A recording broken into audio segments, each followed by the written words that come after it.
I think this thing is instant now, so we don't have to wait for this one. I think we're live. Yeah, I think we're too. Cool. What's going on, Welcome. everybody? Oh, we're back. We back. We're back. Never left. Man, I think this is episode 16. Damn, dude. Yeah. We're plowing through these. I know. It's insane. If you're a listener or a watcher, thank you. You guys are awesome. We're bringing you episode 16 today, so sit back, tune in, and relax and think about whatever we're talking about. Enjoy the ride. Yeah, this will be a good one. I'm a little bit cooked right now. Not like drugs or anything. I'm just tired. It was legs today. Just to clarify that. Yeah, I'm just beat. Well, what's going on, Brandon? We haven't talked in a week. I know, man. It's been a little bit. Yeah, I'm doing okay though. I had a pretty solid week. I had some good lifts, so I really can't complain. And I also had my birthday. So had a nice birthday. What'd you do? Absolutely nothing. Nothing at all. Yeah, I literally stayed in this room. And I chilled with Bowden for a little bit, ate some popcorn. We watched this show called WandaVision. I don't know if you guys have. I've heard of that. Yeah, it's kind of like Marvel-y, but it's like just Wanda and Vision, I guess. And I guess it takes place like after Vision like dies or something like that. But it's weird because like right now it's just like a black and white like 1950s like show with Wanda and Vision. And they're like, I don't know. I think like one of them is like dead and like tripping, and they're gonna like come out of it, and like all this is gonna be fake or something. I don't know. So it's like it was kind of interesting actually. So you're gonna finish it, and it's just gonna like the last season is just gonna be like the come down from a trip. Literally, yeah. They're all just gonna be like huddled around, just like they've actually just been sitting on the couch the entire time. Literally, yeah. That's hilarious. But yeah, hey, man. If it's good, it's good. Yeah, so it was a solid week, solid weekend, and now we're here, ready for the next one, filming a podcast like we always do. Yeah, busy week for us. Yeah, man. Got lots of stuff coming in the pipeline this week. It'll get released over the next couple of weeks, but big stuff. Personally? No. For the podcast, or just us. Just us. Yeah. Just us. Not yet. I got to figure out what the plan is for that. Mm-hmm. We're keeping that secret. So I also have another secret that I can share with you after this as well. Okay. I'm actually kind of pumped. Yeah. If you guys are confused right now, that's okay. Hang tight. Because we are too. Yes, we are too. That's all right. What did you lift yesterday on your birthday? No, I didn't. Just because it was a mandatory off day, so I just took my off. Oh, okay. I thought I saw on your Instagram that you trained. You trained that yesterday. Was from 2 days ago. Oh, you savage. You said yesterday. Yeah. Well, that looked good. Which one? I don't know. Your pulls. Yeah. The pull-up was okay. Listen, 70 pounds is a little heavy for me right now, but looked fine. Make it work. Yeah. And your pull-ups can be a little bit fast. It's okay. Dude, you saw that 25-pound? Yeah. That was pretty fast. Yeah. Even I was like, I felt like I was cooking. Yeah, but so here's the thing, right? You know, if you are able to contract the muscle properly, which I think by this point you probably can. I think I was all there. I think you've taken the time doing 10-second reps long enough that you can probably, cook through a couple and still recruit the muscle the right way. I agree. I had those things. We talk about it with hamstrings a lot more. Only move a ham curl as quickly as you can control it, right? Same thing. Pretty much. Yeah. Like I always tell my clients to just contract as hard and as fast as you can, but it has to be controlled. That's it. Those are like the two check boxes. Yeah. So, I've spent like 8 years on this learning curve, so I think it's ready. I'm ready. It's probably time to progress now. Yeah. It's funny. Yeah, pretty much. What's good, Brady? You want to dig into some good things, bad things? Yeah, we can do best thing, worst thing. We haven't done this at the actual beginning of the show. Yeah, we ever. haven't, which we've been meaning to. We're always like 30 minutes in by the time we're like, oh, we should do best thing, worst thing. Yep. All right. Let's start with worst thing. So that. Okay, well, I definitely have those. Yeah. So worst thing. For one, I in the gym while doing my warm-ups on my RDLs, I shattered my phone screen. My brand new phone. No. Brand new phone. It was in my pocket. And my pants now are so tight to my legs that I think I literally like folded the phone and it cracked the screen. So your phone was in your pocket. And it was in my pocket. And I think it was my final warm up at like 4:55 because I was going to 5 plates. And, you know, my pants were just so fucking tight to my legs because I need bigger pants now. That thighs are getting too big. My thighs are getting too big. And these sweatpants weren't really like a stretchy material. So that was kind of a mistake, especially on legs. But I wasn't squatting, so it was fine. Anyway, so I think when I like braced in and my legs like flexed out and I wedged my hips and everything, it just pulled everything so tight that it actually like flexed my phone and broke it. So you think your body broke the phone, not the bar didn't break the phone? Your body broke the phone. Yeah. Oh my God. Yo, that actually changes things a lot. Dude, that's actually impressive. I was so mad. I was so mad because then I pull my phone out of my pocket to go record my top set at 5 plates and it was shattered. I'm like, fuck me. Like through my entire mindset because I felt really good. Yeah. I felt so good. Like everything was flying off the floor because I had to pull from the floor that day. Add that to worse things. I had to pull RDLs off the floor, and generally I pull them from a rack because there's no reason to pull from the floor in an RDL. It shouldn't touch the floor anyway. I know. When I saw that first pull, I was like, whoosh. When you had your socks on that one day. Yeah. So add that to this was a rough day, I guess. Yeah. That wasn't the same day. It was same day. This was all in the same like. Yeah, it was sock day. Yeah, this was sock day, and when I broke my screen, it like basically ruined all of the LCD screen, so I couldn't see it. Like it was just flickering, dude. And so I grabbed Haley's phone to record the set at 5 plates, and this was another mistake. I was rushing super hard because the gym was packed and another dude needed the fucking platform. It was just add that to the list of things of this day. But anyway, a guy needed a platform, so I was like running through my stuff. And I did all my warm-ups with my shoes on. Okay. And so I had grip in the floor. Yeah. And then I took my shoes off for my top set. Yeah. Not thinking about the fact that I'm now on a wood platform and not rubber, like normal. And it was insane how much it just destroyed like all leverage I had in the pull. Because, you know, I'm putting a lot of pressure to externally rotate, right? So that my glutes can be set right and I can actually, you know, pull through and come up to my hips. It was so funny because it came off the floor like nothing. Like it was like butter off the floor. And then I got to my knees and it became the hardest thing to move in the world because my feet were literally twisting. Yeah. Like I was trying to flex my glutes through. And because of that, it just rotated my feet, which left me with no leverage. Makes sense though. Yep. But I still pulled it for a double.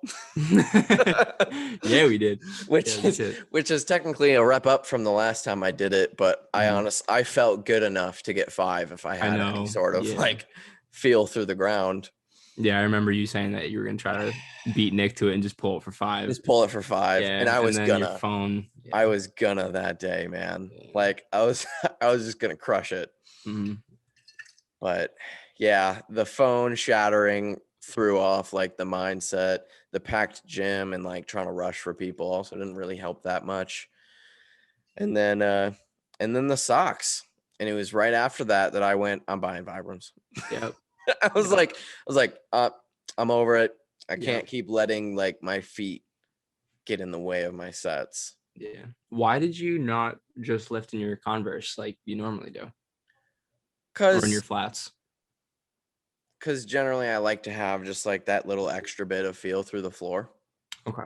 You know, on my heavy compounds, I like to take my shoes off and do it in at least, socks. Gotcha. But generally I'm on rubber mats. Yeah. You know, I can actually grip the floor a bit more. Mm-hmm. Yeah. But that's all right. So that was probably the worst thing to happen this week. Yeah. Something good did come out of it though, because now you have those banging Vibrams. So yeah, I do have the Vibrams. I am now in that cult. yep. We'll chat about that later. Yeah, Talk if you're not about in that footwear cult, later. you're about to be. I know. If you listen to this and you aren't on the Vibram gang, you're about to learn. You will be. Yeah, so that's probably worst thing. Another positive that came out of it is like, even in a shit setup, I still pulled for 2. Mm-hmm. I think it beat me up to pull it for 2. Like, I think that's part of the reason why I didn't recover as well this week, because it took so much to do that set and like hold myself together. Yeah. Because I just lost like all efficiency. Mm-hmm. I know you So said that you felt really good off the ground. yeah. Looking at it, it looked like it was a struggle, but it didn't feel like that. No, so I think it was the speed of it just coming up. I was like, whoa.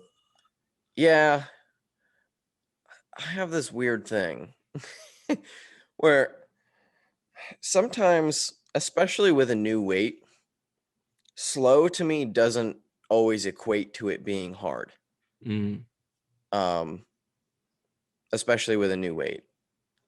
And something with a jump as much as like 5 plates is for me. Sometimes it's just slow because I haven't quite learned the skill to move it with speed yet and keep everything tight. Okay. Right. So I'm really comfortable in my brace, and that's why I can just kind of like chug it along. But what I mean by it came off the floor really easy is like the literal sense. Like, from the time that I initiated the pull to the time that the plates were off the ground was super fast. And you'll have to rewatch the video to actually see that. I wonder if I could pull it up. We could do a screen share, one of those things. Dude. Try it out. All right, let me pull it up on the side. But so what I'm talking about is, and I guess when I show this, I can actually tell you when I initiated the pull. Because I wedged in, I started the pull, and it instantly came off the ground. Once it came off the ground, and I needed to activate, my glutes to start to pull it up through, then I lost all leverage.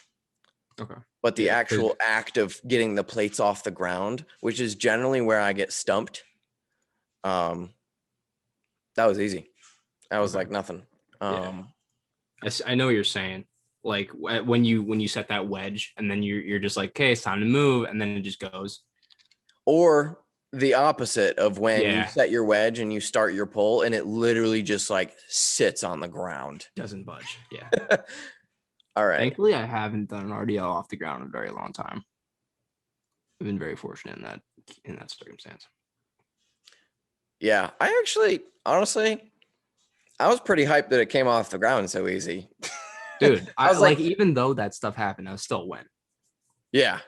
I was like, oh, that's not so bad. Yeah. And if we get to a point where, I don't have to pull it off the ground, then that's pretty sick. So if you're on audio, sorry, you're not going to be able to see this. But I'm on my training page right now.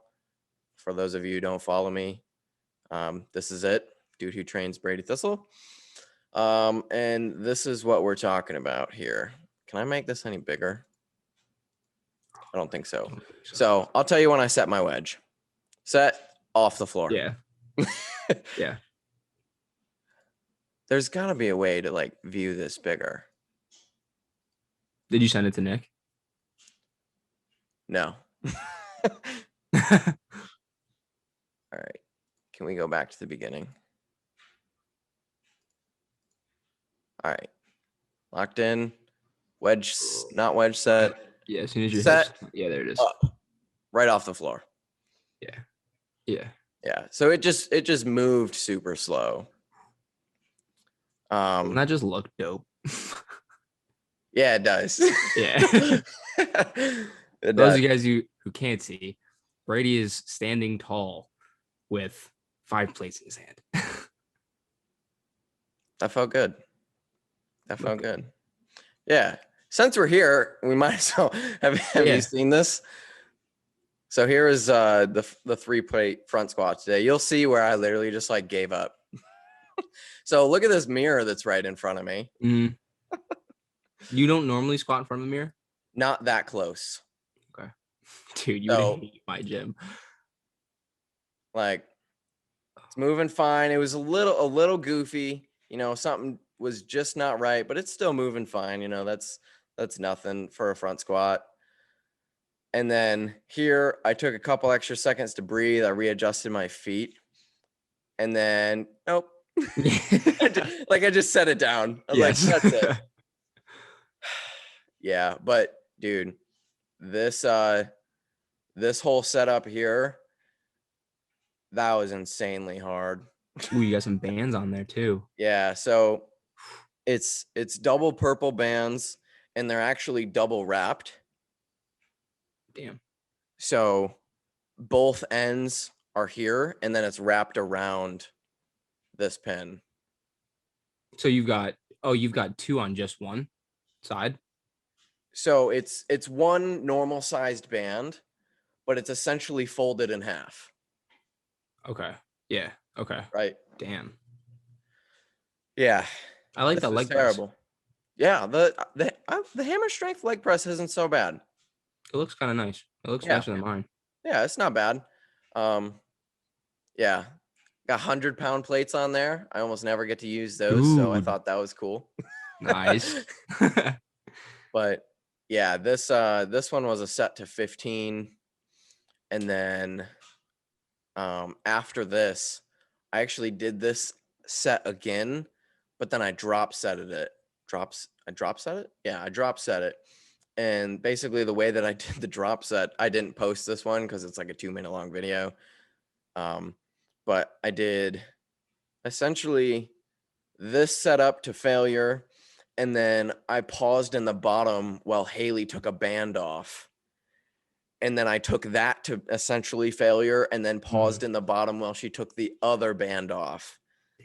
And then I did that to failure, and I lost my soul before the second band ever came off. But but it made me feel a lot better about not performing as well as I wanted to on my front squats. So yeah, you made up for it. Yeah. Yeah. I love having a vertical Smith squat or Smith machine.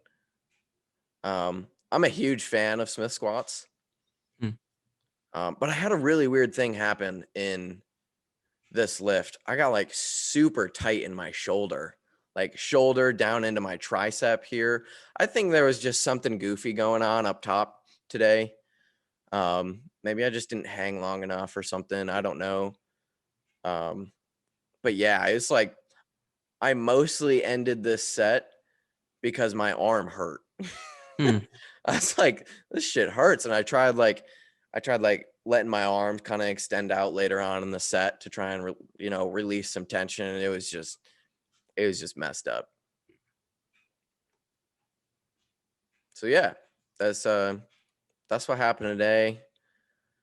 Well, let's see, what day was my best day?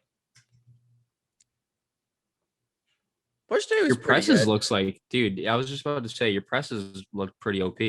Yeah, so this day I just thought less. I've been here's my best thing for this week. I've been over analyzing pressing for a really long time.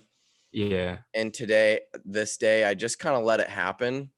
It wasn't perfect. And again, I think I'm just seeing some shoulder issues going on.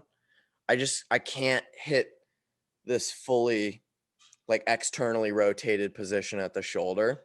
Uh-huh. And it's causing some issues in the bottom because it forces me to want to turn out or turn in. You'll see it, right? So I hit bottom, and then especially that one. See how every single time I come down and then my elbow has to dip back in? Yeah. Yeah, so that's something to continue working on. But overall, this day was a good day. And I'll take that. My presses I foresee them pretty much always being an issue. Is this the oh, that was really nice. She's like, think takes your mask off for you. Yeah. Is this the place that Haley works? Yeah, she's actually working. Yeah, I was gonna say with the gloves and yeah. Yeah. That's actually a pretty cool gym that she's working at, though. Yeah, it's pretty dope. It's really, really nice. It's kind of the rich people gym around here. Okay. If you come here, we'll figure out which one we want to train in. We'll try out both. Mm-hmm. I have a feeling I'm gonna have a membership at both, at least until August, because I have a year-long membership at the other gym right now. Okay. So I'm there at least until August. The only thing that's not so awesome about this gym is that everything is just hammer strength. Like literally everything is hammer. I was gonna say they all look like they're all the same machine. Yeah. However, I love this machine fly. The one at the other gym is garbage, but this one actually is really, really nice. But yeah, it felt good to have some good presses this week. Nice. So that was cool. Yeah. Look at that. 125 125 followers. Not bad. I'm basically famous. All right, that's enough about me. What were your best things and worst things this week, man? My best the worst thing. What's the worst thing that happened to me this week? Yeah, we're starting with worst. I'm gonna drink some water. I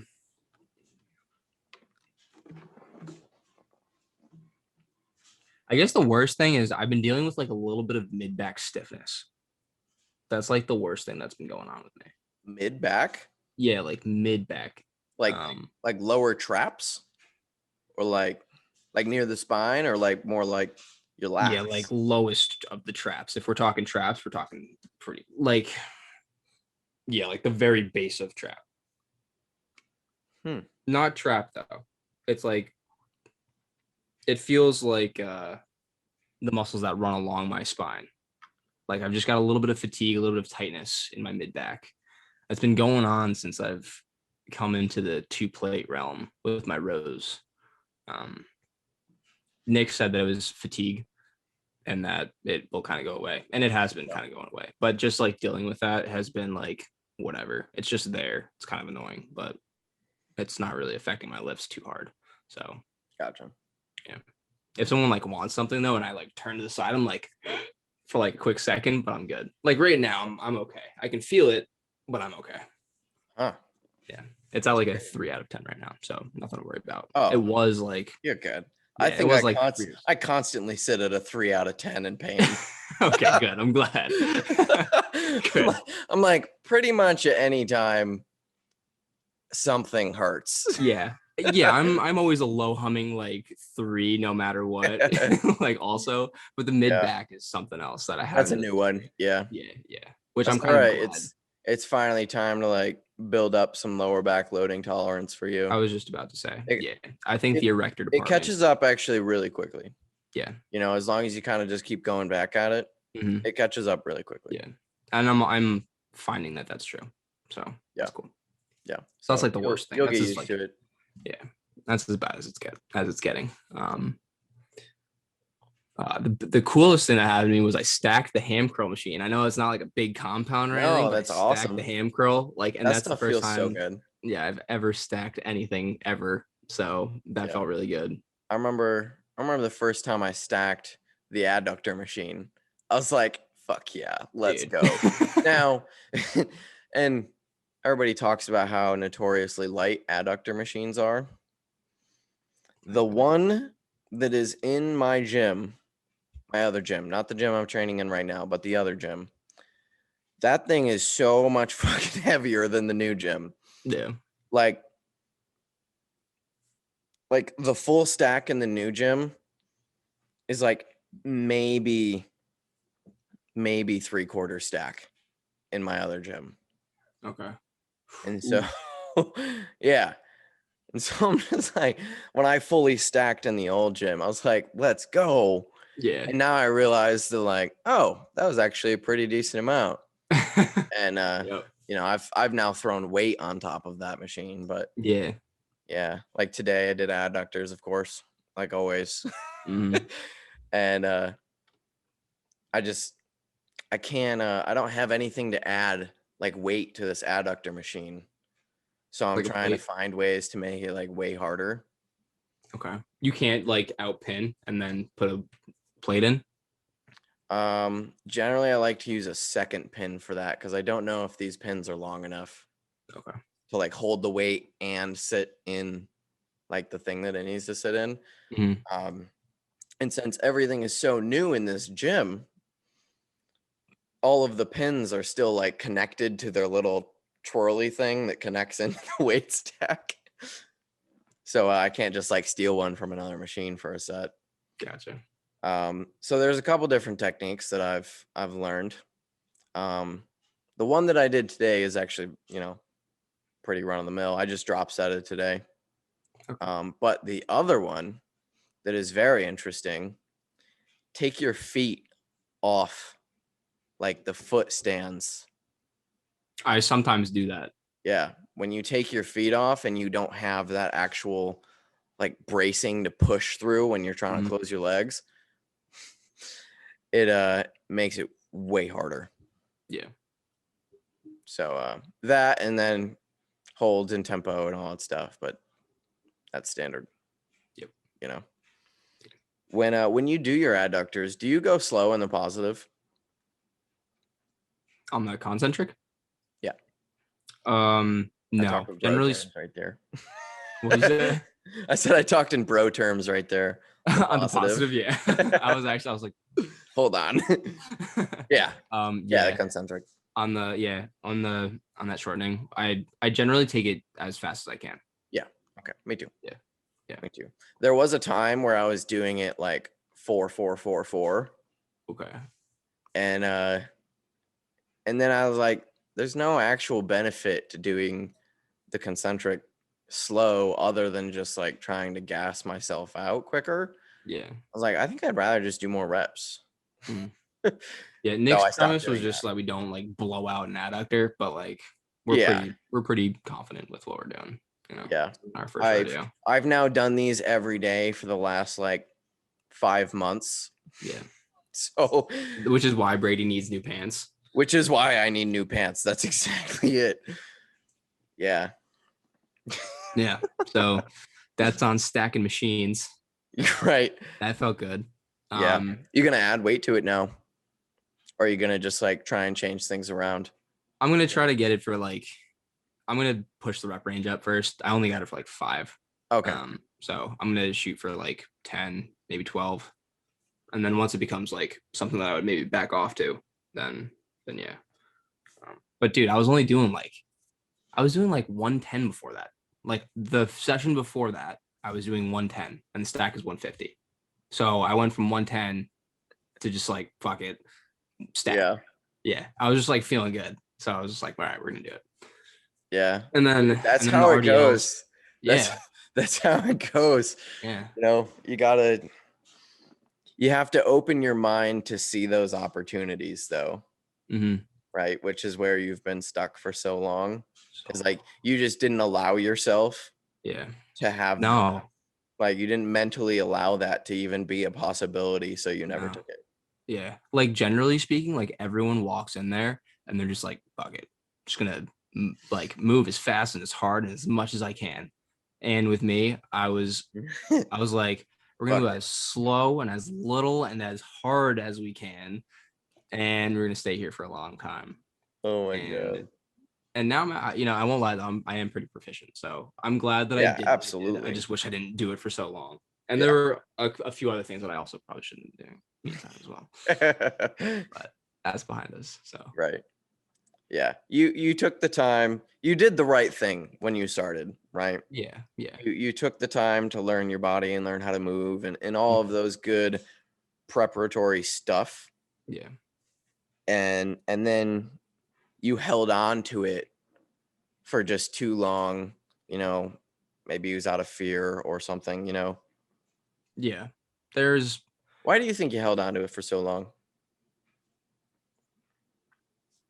I think sometimes people can get so wrapped up in, it was almost like it was kind of what we were talking about with Nick, where you kind of fall on that sword. I had been in and out of a lot of ideas, and I ended up just like convincing myself that I just wasn't strong enough to do things that other people could do. Like being like 130 and like 140 pounds, it's not a lot of mass moving, not a lot of weight, you know what I mean? Right. And I was always just like, I definitely placed a mental cap on myself, telling myself that I was like small and not able to lift certain loads, and that I would have to be bigger before I lifted those loads. Right. And that if I bent in some way, shape, or form, or if things weren't right or they weren't moving in the degrees that I wanted them to move in, then I had to like wipe the board, start new, and like kind of like redesign the rep. And in the end, basically what that does is you're so in your mind that all the energy that you could be putting into your muscles and moving that load is now in your brain. And if you could imagine that episode of SpongeBob where they're like looking for the information that they can't find, and it's just like a bunch everything's on fire around and they can't find it, and things are like on fire and the file cabinets are opening and the files are everywhere. That's like kind of what goes on in my head. Like whenever I squatted, or dude, you know what? Can you go to my profile real quick? Yeah. And we'll go to like some of the earlier lifts that I've done. Maybe like I was rowing 95 pounds when we came out of quarantine. Just to put that in. Wow, really? Yeah. All right.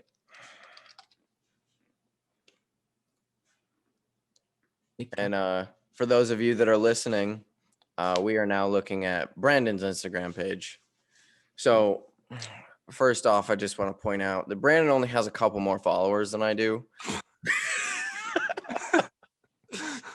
But you know what I do pride myself on, dude? Those are all my friends. Like, no lie. Like, I've met them. Friends, man. I've met them. And I've talked to them either at least one time. That's insane. However, what I will say though is I have over 2 times as many posts. Yes, you do. Which makes me the ultimate dweeb. No, but actually though. All right. What are we looking for? Just look for you can just scroll down like a little bit. I don't have too many, so right. But you'll see me deadlifting, or you'll see me RDLing like 135, and it looks like I'm trying to move like right there. If you go up just a little bit right there, that might be me rowing 95 pounds. This was deload week though. Yeah.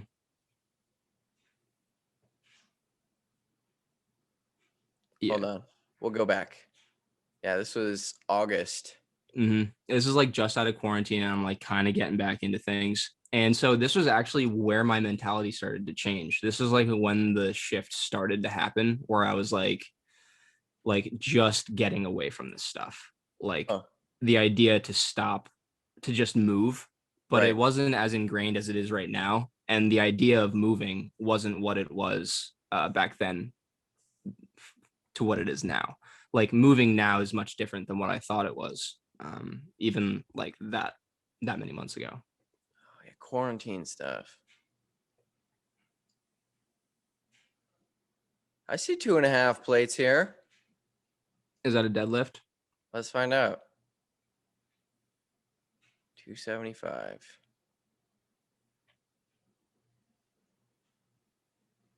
That looked better than my 5 plates. It's probably because I'm 3 plates shy of you.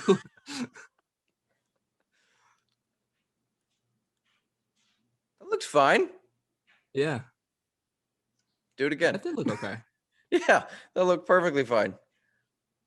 Let's go. RDL. Stiff leg? Yeah. I'm so interested. I still had a few things that needed cleaning, obviously. Like I kept the bar super tight. Bar path was a little wonky. Hold on. Okay. Are you? This is a stiff leg. I'm like, it looks pretty close to an RDL. They look so close. Yeah, like, they really do. Stiff legs and RDLs look so similar. That's my chiropractor right to the right of me. Standing on a box. No big deal. Nice. Yeah, this is giving me too much credit. You got to scroll down. Watch me debilitate the hell out of myself.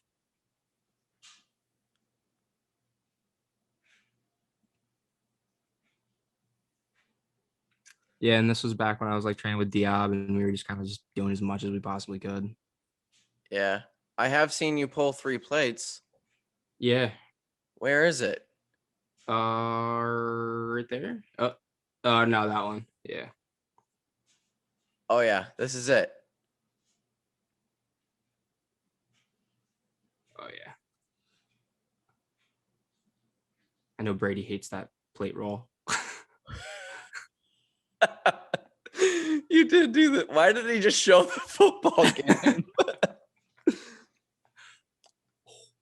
Ooh, that was intense.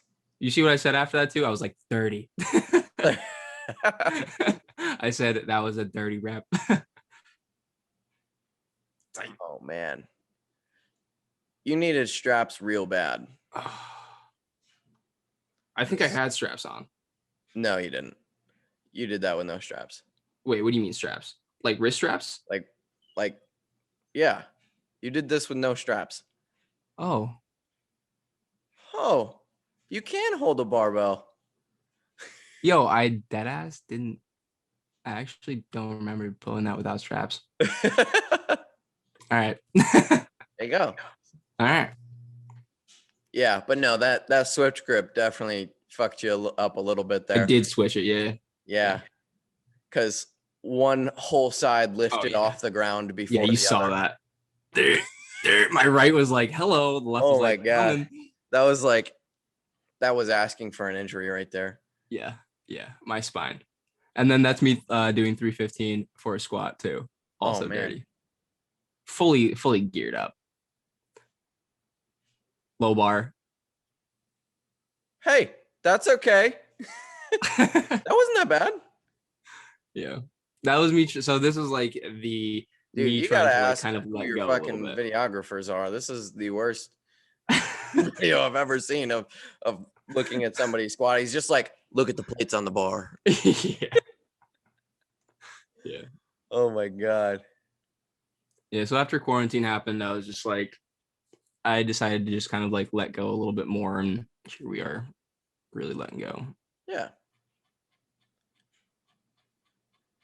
And like I wasn't rowing 2 plates by any means. The RDL and the squat were just like the only things that I was really, really focusing on. Like there was no bench. Like notice how there was no benching there. Yeah. It's so much better. Yeah, I'm just moving. It's so much better. And it felt fast too. It is fast. Yeah. That is fast. Yeah, I don't pull any of my hip hinges very fast. They all move slow to the average person. I just a little bit of a whip there. That one might hurt a little bit. Yeah, you saw that last one. Yeah, that's probably I think that's what I'm feeling right now. That's what you're feeling right now. Yeah. when you go to change direction, but the bar says no. But the bar doesn't. Yeah. No, that's great. Yeah. Oh man, you got the I almost just said octagon plates on, but they're like fucking 10-sided like plates. 12-tagon. Yeah. That was the row. Dude, at that gym at the Edge. So I'm not sure if World Gym weights are heavier or if the Edge has lighter weights. Yeah. Comment down below if you go to World Gym what you think. I was talking to some dude at World Gym though. He said that he thinks that the weights at Worlds are a little bit heavier, just because we have those dumbbells that they're like plates that were put on, and the guy in the middle that it's like on is like 2.5, 5 pounds. So I think like whatever is like 40 is actually like 42.5, or like 45-ish. Right. You know? Huh. Because then you go to the Edge and you like, I was like throwing around like 60s. I was like, okay. Nice. Yeah. Yeah. I feel bad for all the audio listeners. I'm sorry, guys. No, if you can, well, I probably should have put a thing in there to be like, maybe skip this section, but we'll probably put some little like footnotes or something. Maybe we can even link our the YouTube so that they can watch. Yeah.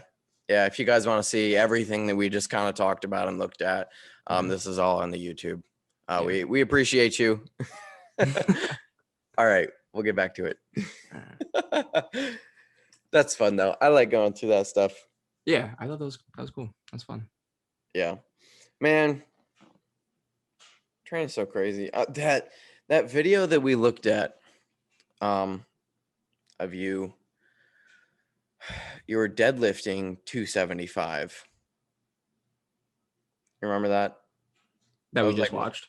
Yeah, one of the ones that we just watched. Yeah. You posted that January 21st in 2020. Yeah.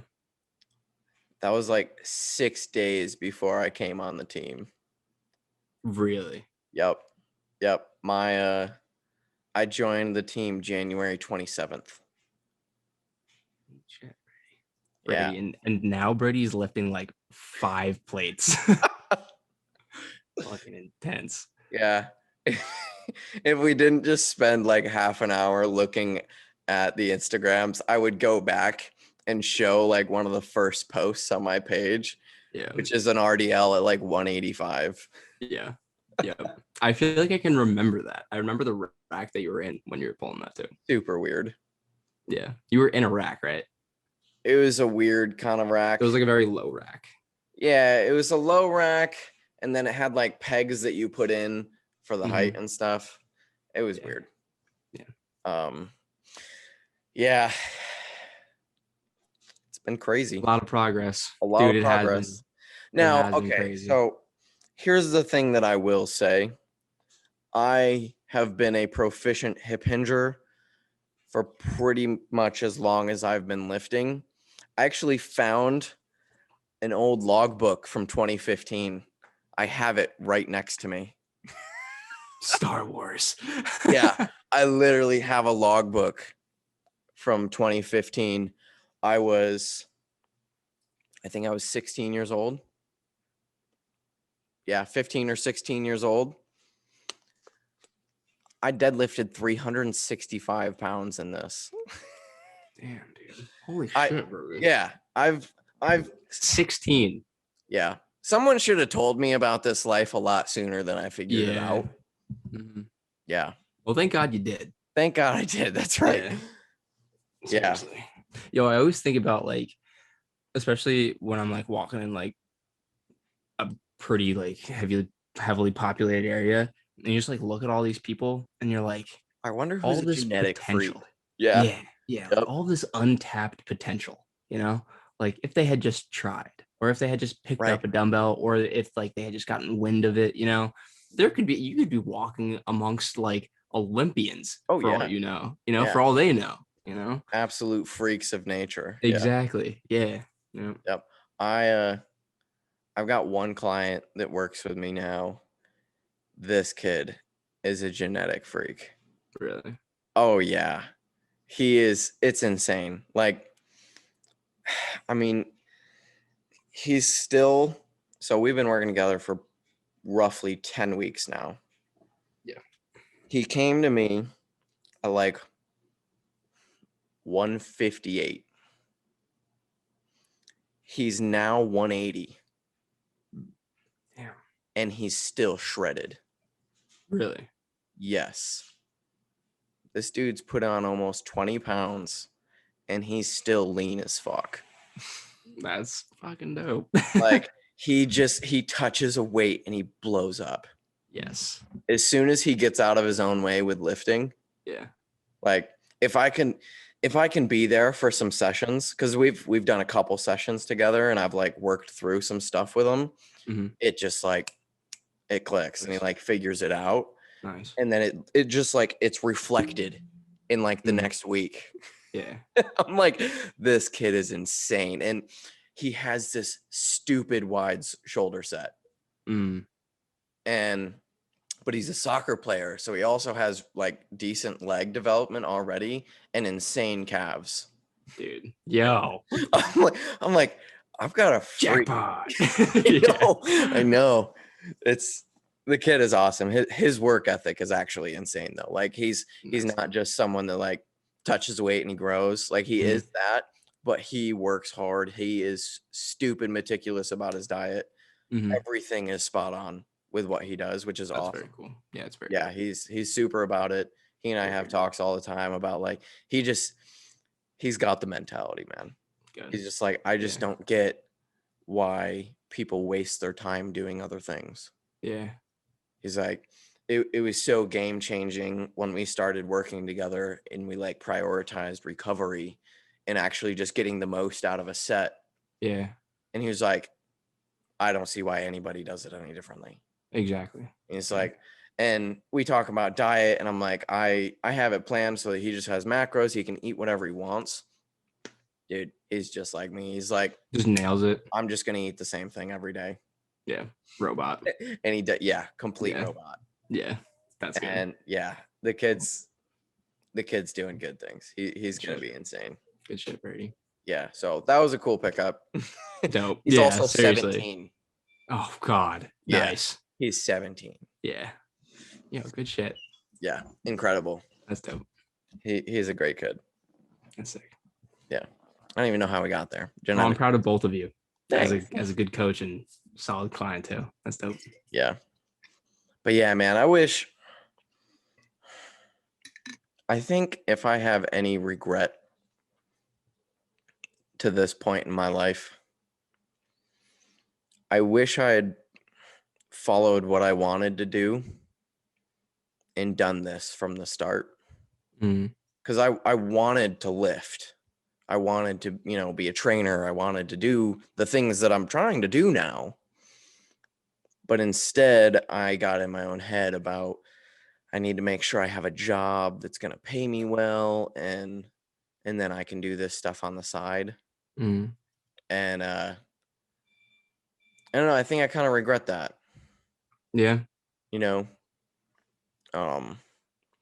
It's just what bodybuilding and training has given to me is already far more than I've gotten from any other thing that I've done. Bodybuilding has given me friends. It's given me goals. It's given me money. It's given me like everything that I need. It's given me. And, you know, being an IT guy has given me money, but I made no friends in college because of it. Like, I don't like my job that much. Yeah. You know, so if I really have any regrets, and it's hard to say that because like I'm 22, right? Like I'm so young. Some people still haven't even gone to college at this point. Yeah. But I really wish I would have, you know, from when I was 15 years old, and I was coaching people when I was 15, 16 years old. Yeah. Like people came to me and they're like, can you like help train me? I knew nothing about diet, so I didn't do that for people, but I personally trained in the gym. Yeah. Like people would just show up to the gym with me and I would train them there. And like I've been doing it ever since. Yeah. And I really should have just followed that. And I didn't. You know, nobody told me I was like decent at it. Yeah. Though, right? Like I had no bird in my ear that was like, dude, you're 16 and pulling like 365 pounds off the floor. Yeah. That's kind of crazy. Yeah, that like is. I think I was 150 pounds, if that. Bro. Like I wasn't big. But you were strong. I was just strong. I was a fish. You're like that farm boy strength, dude. Right. It's just like I just had it and I had no idea. Yeah. Yeah. No one told me. Well, it's a good thing that it didn't get like swept under the rug and never found again. You know? Yeah, it almost did. It almost did. Yeah. Like it was close. Man, and then this is how I knew that this is what I need to do. Because at any time in my life where things had like gone wrong or I felt like lost, I always went back to training every time. You know, if I just like felt lost with who I was, or if, you know, stuff was hitting the fan, I always went back to training. That was what reset me and like brought me order in my life. And that should have been like the sign to me that like this is where I go. Yeah. You know, this is what I'm supposed to do. And I was just a little bit too close-minded to see it. Yeah. You know, and sometimes it takes like, I'm a firm believer that sometimes you just have to continue to walk that path, and you'll really only know in hindsight when you've made the right or wrong decision. And, you know, whether or not you did or not, you'll know eventually. And, you know, maybe it was necessary that you went to Brockport, didn't make any friends, you know, got the money, but then realized that there was like some emptiness here like a hole that still needed to be filled. And like that kind of led you back here again. And then boom, you know. You're right. And here we are. Exactly. Everything happens for a reason, dude. Yeah. It all comes along. Yeah, man. It does. Personally, I am really glad that, you know, I've gotten to meet you, especially like through Nick and like Brockport. I think it's been really dope, you know. Yeah, it's a huge. We had it almost. We were close in Brockport. I know. Like if we had known it was right there, and like yeah, seriously, parts of that, in thinking about all of the people now that I like talk with, were all people that I would have like met and conversed with in Brockport. Yeah. So here's the thing. I didn't go to Brockport because of my major. I actually went to Brockport because it was going to be easier for my family. Really? How so? Yeah. So my sister went to Brockport. Oh, okay. Yeah. My sister went to Brockport, and basically the decision I got into Oswego and Brockport. They were the only two schools I applied to. Wow. And basically this is how the conversation went. So, you know, if you just go to Brockport, we can move you both in one trip. I was like, okay. And that's how I chose where I went to college. Okay. Wow. Damn. Yeah. Well, so no matter what, I was going to go to Brockport.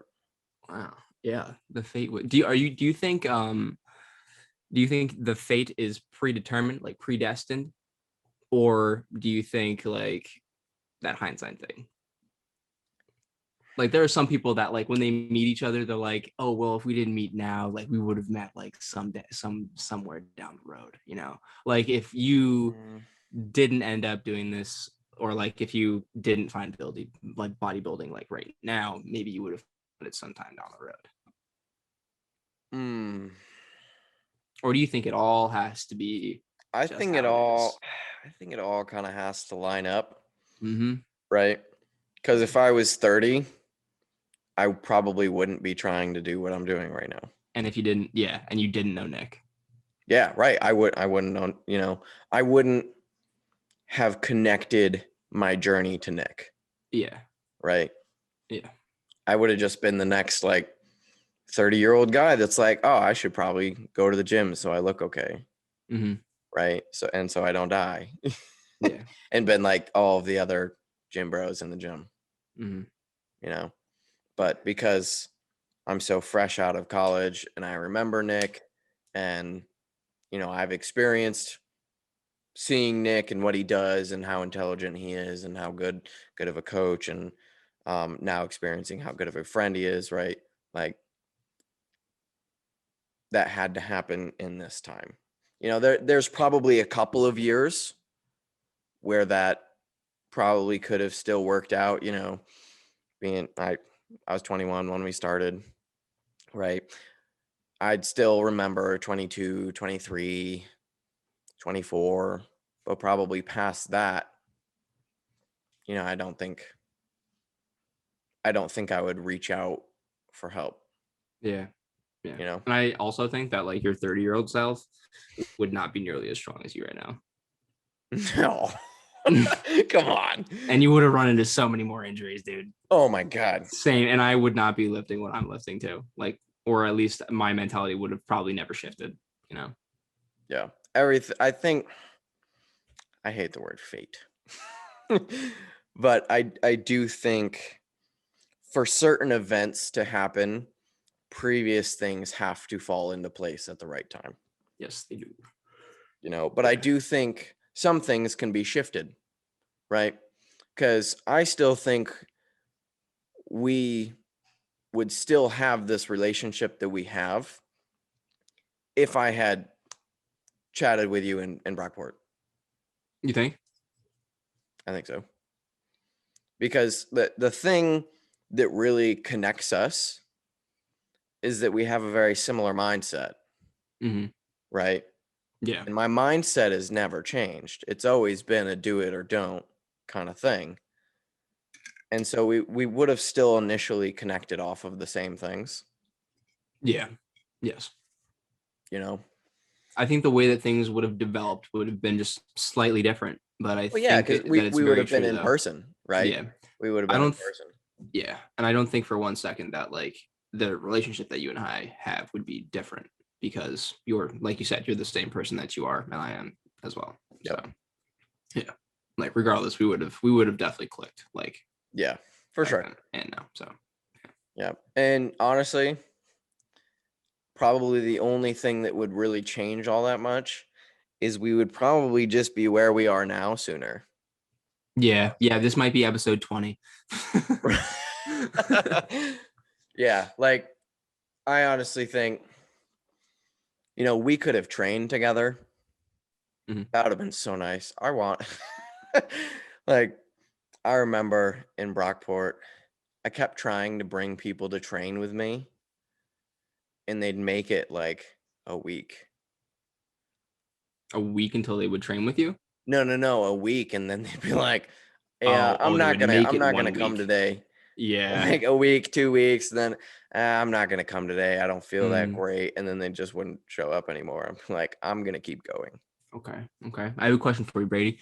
Are you the kind of person that would rather work out alone or with someone? I can't answer that. Oh, honestly, because I've never worked out with someone that will work out at an intensity that I work out. I've also never worked out with someone that I don't have to teach. Yeah. Right? That is very different. Ooh. I like working out by myself because I don't have to take the time in between my sets to leave my mental space and teach someone. Yeah. No Right? shots at anyone that wants. Oh, yeah, help. no, and so that's okay, and I actually do it a lot Yeah, I because love it. I love it. I do love it. We right? love it. Yes. But in terms of like optimum performance for myself, I can't keep clicking in and out to teach. Yeah. I have to sit.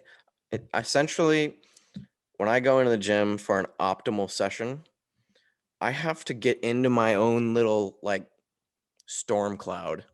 I'm not going to call it a storm cloud because it's not like angry or anything. We're just going to call it a cloud. I got to get into my own cloud and I have to stay there the whole time. Like I just have to live in that energy. And if I have to leave, I can't just walk back in. No. Yeah. I'm the same way. Right. So you just have to have the right person. Exactly. So if I train with someone that follows that same kind of energy, which I don't know, I've never done it. Dude, I haven't either. Right. And whoever is listening to this, that's been my training partner in the past. I love you a lot, but still, like it just it's a different level of things. Like you can match someone on like 2 different levels, but then still miss the other 4. Like when I'll just like say it like right out. Right. When I was training with Diab's intensity was fucking there. Like, and I love that, like that was the kind of like you would do an extra 5 after you were done kind of a thing. Now that was like the barrier that you see, you already know what I mean. Like that's not something that I would do with my training session. I wouldn't go 5 extra reps where it really wasn't even me. It was them. You know what I mean? Like I would like fail and then there'd be like 5 more, Right. Like one of those. So like the intensity was there, but then the mentality wasn't there. So they like we hit it off on one thing, but then I just needed like a little bit more. Connect on everything, right? Yeah, exactly. Yeah. So like for myself, I need a training partner who on certain days I can probably chat with and have an okay time, right? And just like easy conversation. But I honestly also need a training partner that some days we literally say nothing to each other and we just do the workout. Yeah, and you just fucking work. Exactly. Yeah. Because some days it is really nice to just like have fun in the gym, like enjoy yourself. But most days it's honestly really nice to say nothing. Yeah. So I don't know. I've never had a training partner that will kind of do that. I think training partners are one of those things that you as you said, you really do have to connect. You have to have someone that knows when you need a push. You have to have someone that knows when you're done. You have to have someone that knows it. The thing is it's not what most people think it's about. It's not about are you lifting similar loads, right? Yeah. That honestly doesn't really matter. Especially when you have 2 people. Like loading and unloading is really easy when you only need to focus on your one side, right? And so like it's not about load, it's about energy, right? I talked about the cloud that I have to sit in to optimally perform. Yeah. And for a training partner, I kind of just need someone that'll sit in that cloud with me. That's exactly what it is. It doesn't really matter what you have physically. Like as long as you're mentally on the same page as me, you're gonna push yourself physically. Like if you are me, or if you have this mentality that we both kind of have, like no lie, we both have a very similar mentality, then there really are no bumps in the road. It's pretty easy to be like on the same brainwave. It definitely makes the lift much less stressful too. Like I don't know if you've ever had a training partner where you get like stressed out because something isn't happening, but like there really wasn't a split that I had like when I was training with Diab. I'm just using Diab as an example because he was actually the only training partner that I actually had for more than, like we had said, like a week or so. Yeah. Like I didn't really have a training partner, and I always got asked to like, yeah, like we should train together. And then it either never happens or it happens one time. And it's just like, it kind of exactly kind of what we had said, where the mentalities are just totally different. Yeah. And like, I can tell that maybe they're not pushing to their max, or they're just not like tapping into their true potential, or, this, that, the other. And sometimes when that, if you have that, that little gap between, it's kind of like, do you talk to them like right now, or do you how do you even like get on this, like, I try and fuel your fire, or is there not even a fire to be lit? Like, yeah, what's exactly. going on here? Yeah. Exactly. You need someone where you can feed off of each other's energy. And rather than get sucked in. Exactly. Right. Rather than feel like you have to drain all of your energy into them so that they can perform at a level that you think they should perform at. Yeah. Yeah. Training partners are hard. Yeah, they are hard. They are hard. So if you guys are fortunate enough to have yourself a good training partner, it's good on you. Seriously. Yeah. Yeah, dude. I think we could awesome could train together. Partners. Yeah. Well, when you move here, exactly, we'll test it out. We'll see how it goes. Yep. Wow. We just crushed like an hour. No, I think we started at like 7:50. Oh shit. I don't know, because we're recording with a different platform, so it doesn't tell me how long we've been on for. But I think like 30 minutes will be coming up to like 2 hours, I think. Huh, that's crazy. Yeah. There's so many things to talk about now. Dude, that was the other thing, dude. I've never met anyone that I could literally just like brain dump like this. Yeah. Like I love this. Yeah. And I've never met anyone that I could just brain dump with like this. Right. Like, I know I could brain dump with like Nick like this, but like, it's so hard to get in contact with him, obviously. And yeah, I think for myself, I think I'd have an actual really hard time brain dumping with Nick. And I think it's just because it would be a one-way combo. Yeah, it kind of would. And I think it's because I hold him on like such a high pedestal. Yeah. Right. That I almost feel like the conversation doesn't feel like equal ground. Right. It doesn't. It's kind of like it doesn't feel right. It doesn't feel like a conversation as much as it feels like an interview. Yeah. Right. And that's different, Yeah. Like I've never just a conversation. Yeah. Exactly. I've never like directed a comment towards Nick. It's ended with a question mark, Right. So yeah, like I definitely don't. We couldn't have just talked about training partners for like 8 years with Nick. No. I don't know if Nick's had a couple training partners. Nick's had a couple training partners, and I think he feels the same way that we do. He always ends up in the same boat where he ends up training alone, and he likes training alone better. Yeah, I do too. Right. Because we can sit in our own cloud. Yeah, exactly. I know. I think it's a different kind of breed. Not to like we're not special by any means. Not to be like big headed. No, we're not special like that. No, it's just a mindset thing, yeah, right? It's kind of like liking a color. Yeah, it's like we just like a certain color than other people. Yeah, it doesn't matter. Yeah, just the way we function, the gears just turn a little bit differently. And that's why we just don't work with most other people. Yeah. And that doesn't mean that like people that are going into the gym are missing out on things.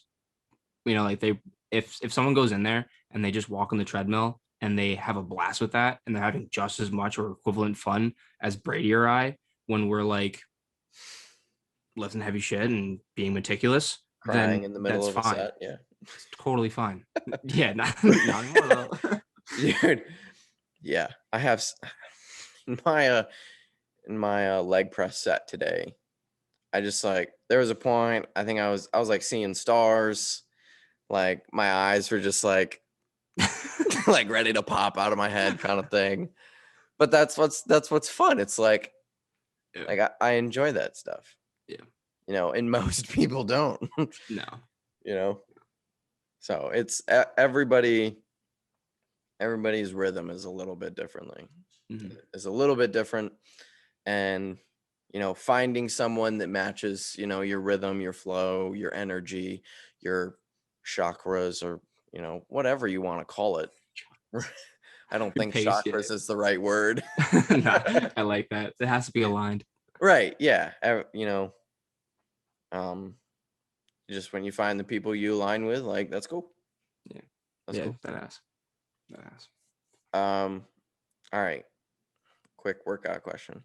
You I saw on your story today that you have a new pre-workout. Ooh. What'd you get? Dude.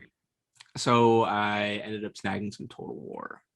Wow. What flavor? First time, called Vice. Oh, like Vice City? Yeah. Yeah. Have you had it? I have the EAA of that. Oh, okay. All right. It's like coconutty. Yeah. Yeah. Okay. Vice City is I like wasn't expecting that. Oh, really? Yeah. I literally, the guy suggested it and I was like, Vice. And it was like a little bit like pink-ish, like kind of pink blue. And I was like, no clue what this could taste like. And then I tried it. I was like, coconut? Coconut. Yeah, like a pina colada. A little bit. Okay. Yeah. I don't think I've ever had a pina colada though, but Oh, it's like well, pineapple and coconut. it tastes a It bit tastes like that. Vice. Pretty much. All right, gotcha.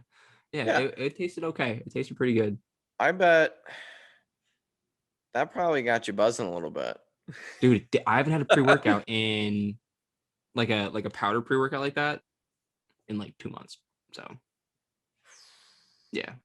Yeah, and that stuff is like itchy face stuff. It was itchy face stuff, and I didn't know that. And I was like, ooh, oh no. And I took the full scoop. Dude, all right. Full disclosure here. In my prep, I have multiple times double scooped Total War. Yeah.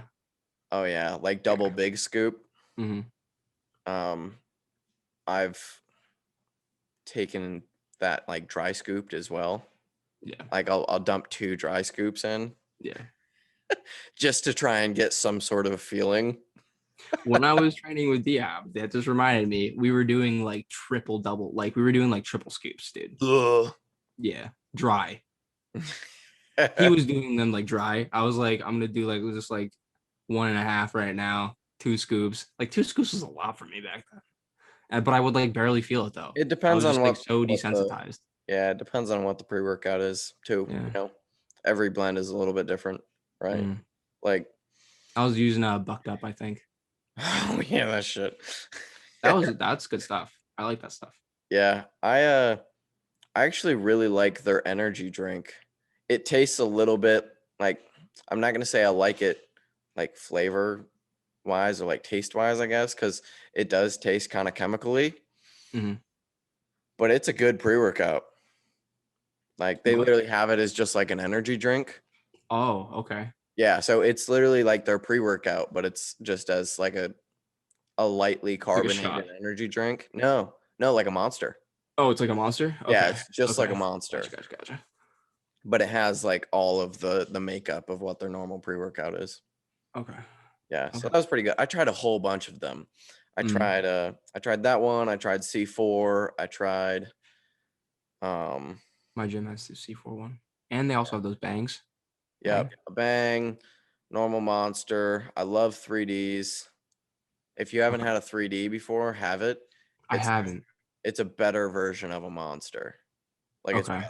Oh my god, it's so good. I think I've only had like 2 Monsters ever. Oh, and really? maybe yeah. I went through like a little Red Bull phase though. Oh, I can't do Red Bull. Yeah. Can't do Red Bull. Yeah, I used to work at the at a like a tree service thing, and it was like a very tight crew. Yeah. But Skylar, yeah, I know you're like, what?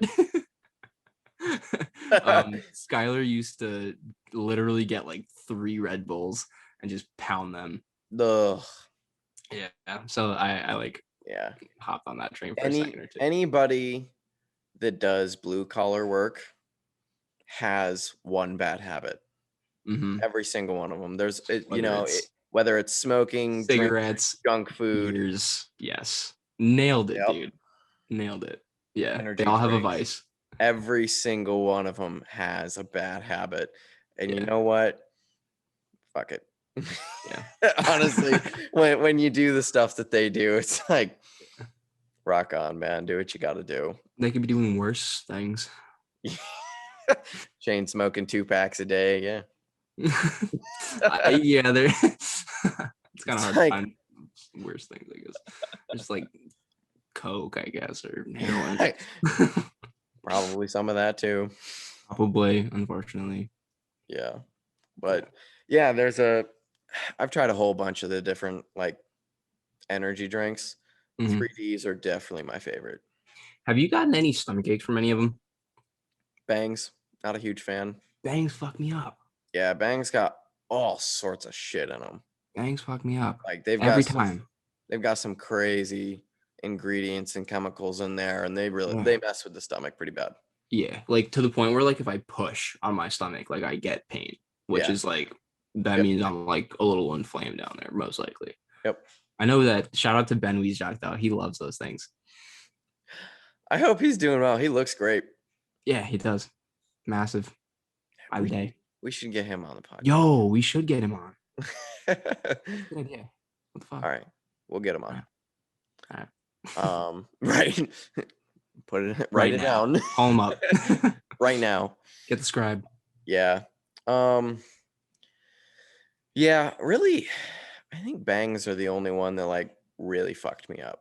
Yeah, I tried C4 a couple nights ago because they do have them in the gym. Like I told you, I didn't have the powder, but I have been drinking the C4s, and they're not bad. No, they don't aggravate me that bad. I used to take C4 back in the day. Yeah, me too. That was my first pre-workout. That was your first pre-workout ever? Yep. Yo, dude, my first pre-workout ever was Mr. Hyde. Oh my god! Isn't that insane? With Mr. Hyde, dude. Oh my god. Like the worst thing I could have done back then was probably like Jacked 3D, or not Jacked. Yeah, it was Jacked 3D, right? Yep. Yeah, or Hyde. Hyde was like battery acid. Yeah, dude, that's hilarious. I mean, it's still around. It is. Yeah, I know. And they came out with another one, Dr. Jekyll, I think, or something like that. It's like a come down version of it or something like that. Yeah. Yo, put in the comments here what your first pre-workout was. Yeah, what was your first pre-workout? My god. Of course, we're gonna get some people that have been training for a really long time. They're gonna be like Ultimate Orange. Yeah, that was gone by the time we started training. Ultimate Orange was essentially the first pre-workout ever. And it wasn't, like it wasn't even marketed as a pre-workout. Like pre-workout wasn't a thing when this was a thing. Yeah. But people took it pre-workout, but it wasn't like coined as a pre-workout. Apparently it was pretty good stuff. Lethal, probably, right? Like for those of you guys who don't know, I'm pretty sure Jack 3D had like a few illegal substances inside of it. Total War used to. Really? Oh yeah, Total War used to be way crazier than it is now. Oh shit, I didn't know that. Yeah, they had to take some stuff out of it. I think Nick still has a container of the old stuff. Of course. Yeah, right. He has one scoop in there just for like the end of the world. Yeah, for his last session ever. Yeah, it's like, I will save this. Yes. Yeah, I'm really not a huge like stim guy though, like itchy stim guy. You know, I really like focus ingredients because it helps me stay in my cloud. Right? That's probably what it really is it just helps me stay in my cloud. You know, I love the focus ingredients. Yeah, I love pump ingredients. I think the tools are a little unnecessary. I don't like having to wipe my face to remember that I'm alive. Yeah. It's almost like you literally just like wipe off a layer of your skin. Yeah. When you get super itchy. Yeah. You're like driving home. You're like driving to the gym. And it like starts in your ears, right? Your earlobes. Yep. Your lips, dude. You ever your lips? Oh my god. Yeah, I used to love it though. You know, I was a really big like stim guy when I first started training. Right? I think everyone is. you know, makes them feel crazy, and everybody wants to be. That's what everybody thinks, you know. They associate that, like, the more crazy they feel with a better lift. Right, exactly. Yeah. So I just like I vividly have like memories in my memory bank of like starting to get itchy, and I was like, okay, it's time to do my top set of bench press. Yeah. And then I'd do it, and I'd get up, and because of all the blood that like rushed to my head in doing it, I would stand up, and I would just be like itch galore going on in my head. Like I remember those sessions so well. The good old days. Yep. And then, man, it's so funny. I can remember certain moments in like my training history when things just like transitioned for me. You know how you're talking about, like you're kind of transitioning now. Mm. Like I have moments now that I look back on, I'm like, that was like a changing time for me. Okay. And so I used to never listen to music when I worked out. You crazy motherfucker. I was insane. Brady's just the dude that's just looking at himself in the mirror before his sets. That was me. So I've always been a little bit off, right?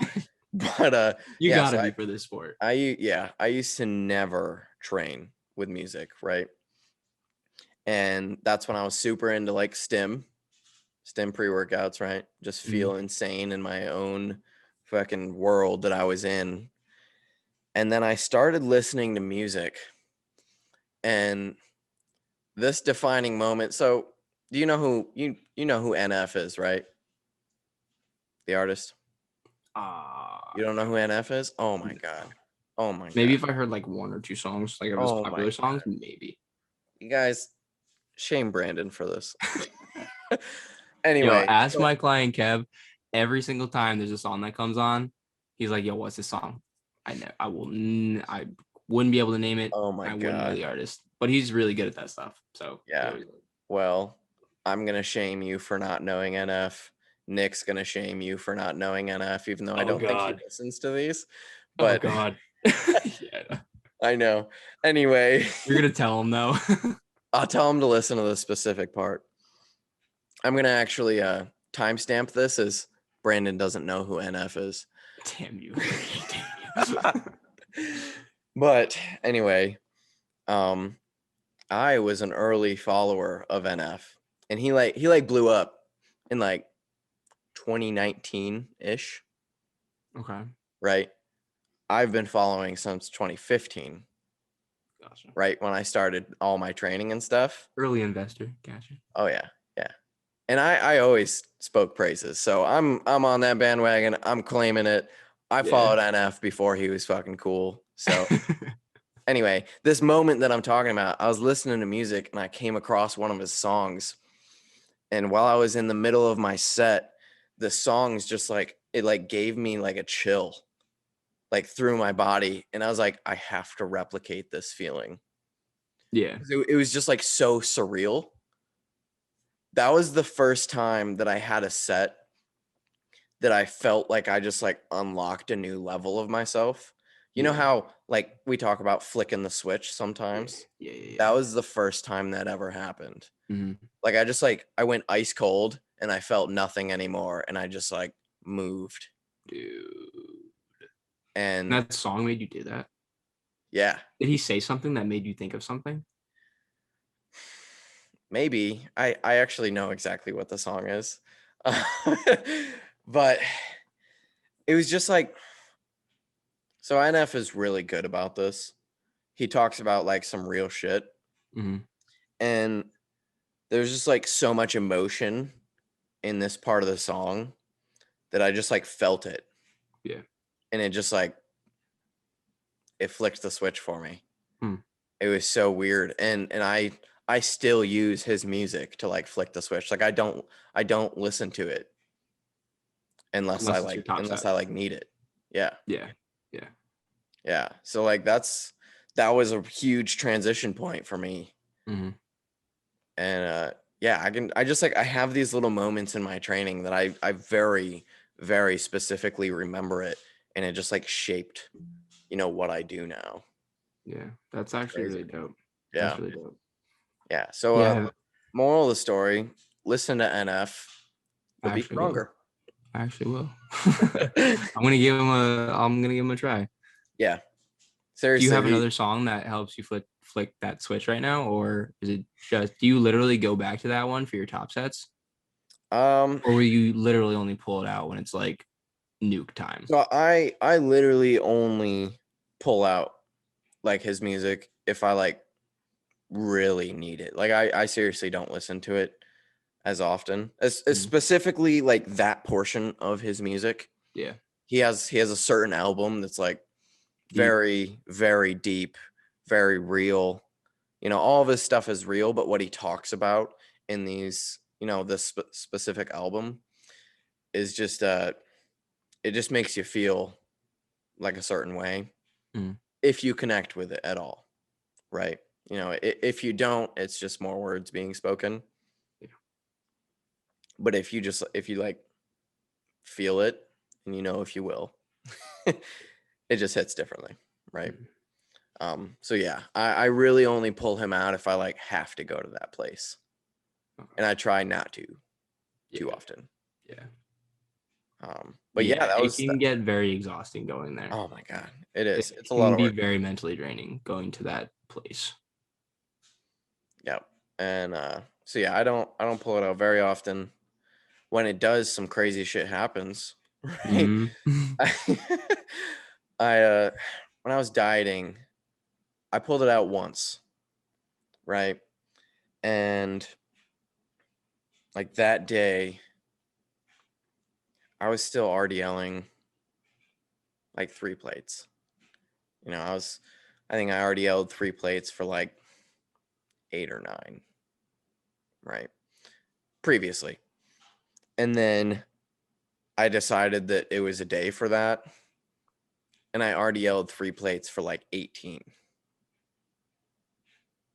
Like, it's just when you just turn off everything and just let your body go to work. Yeah. But it is really hard to do that. It is. Yeah. It's not like we were kind of just saying, dude, you can't, if you've ever flicked that switch. Yeah. Flicking that switch like over and over and over again, it will get to you.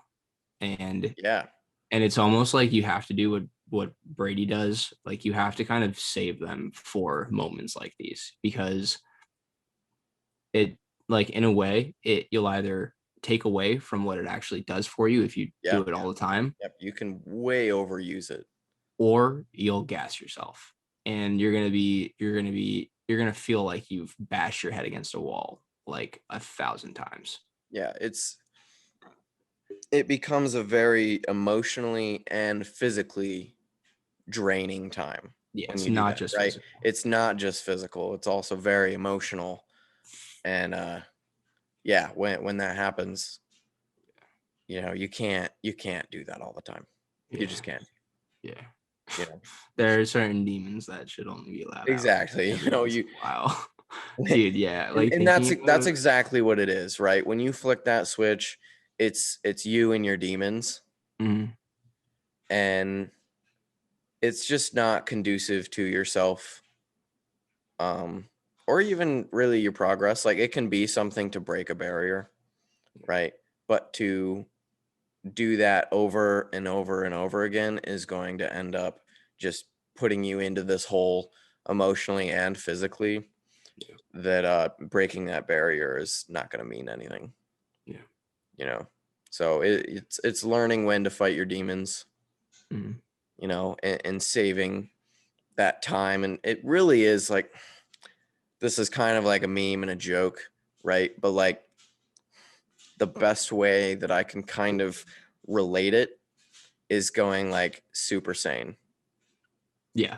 Right. And that's like, you just go into this different mode, and you essentially become a different person because you're in this locked part of your head that you really try to never access, essentially. And you learn to just sit in it and use all of the power that is negative energy, right? And that allows you to do crazy things, but it will also mess you up. Yeah. So you have to learn when to use that power. I don't know if you've ever seen Hunter x Hunter. No. But like in the very end, it's kind of like the big boss battle. And there's this one guy, Netero, and he's like an old dude, got a really like handlebar mustache, but he's like one of the most powerful dudes like on the planet versus like one of the most powerful like chimera is what they call it. It's kind of like this like really really advanced like bug species that like turns into a human. It's like a human bug, but they're like mad strong. Anyway, so it's like Meruem versus Netero, and Netero basically like unleashes everything he's got, like absolutely everything. And he's like a jacked like old guy, but then like after he releases everything, he's like this frail old man like on the ground, like completely gassed. And it wasn't like enough to like kill like the evil guy, but like at the same time it was like that's what it kind of reminds me of. It's like you release like everything you have and you're just like reduced, like you don't want to do that more than once, like a year. Like I actually on dead serious, I actually just like got a chill just like thinking about it. Yeah. So my body goes cold when that stuff happens. Yeah, you get that chill, right? Yeah, I literally like I get a chill and I go like ice cold. Yeah. That's how I know I'm like I'm in it. Mm-hmm. Is because like I feel like I'm no longer, I guess, present. Mm-hmm. So yeah. Anyway, so listen to enough. But just pay attention to how some of his old stuff makes you feel.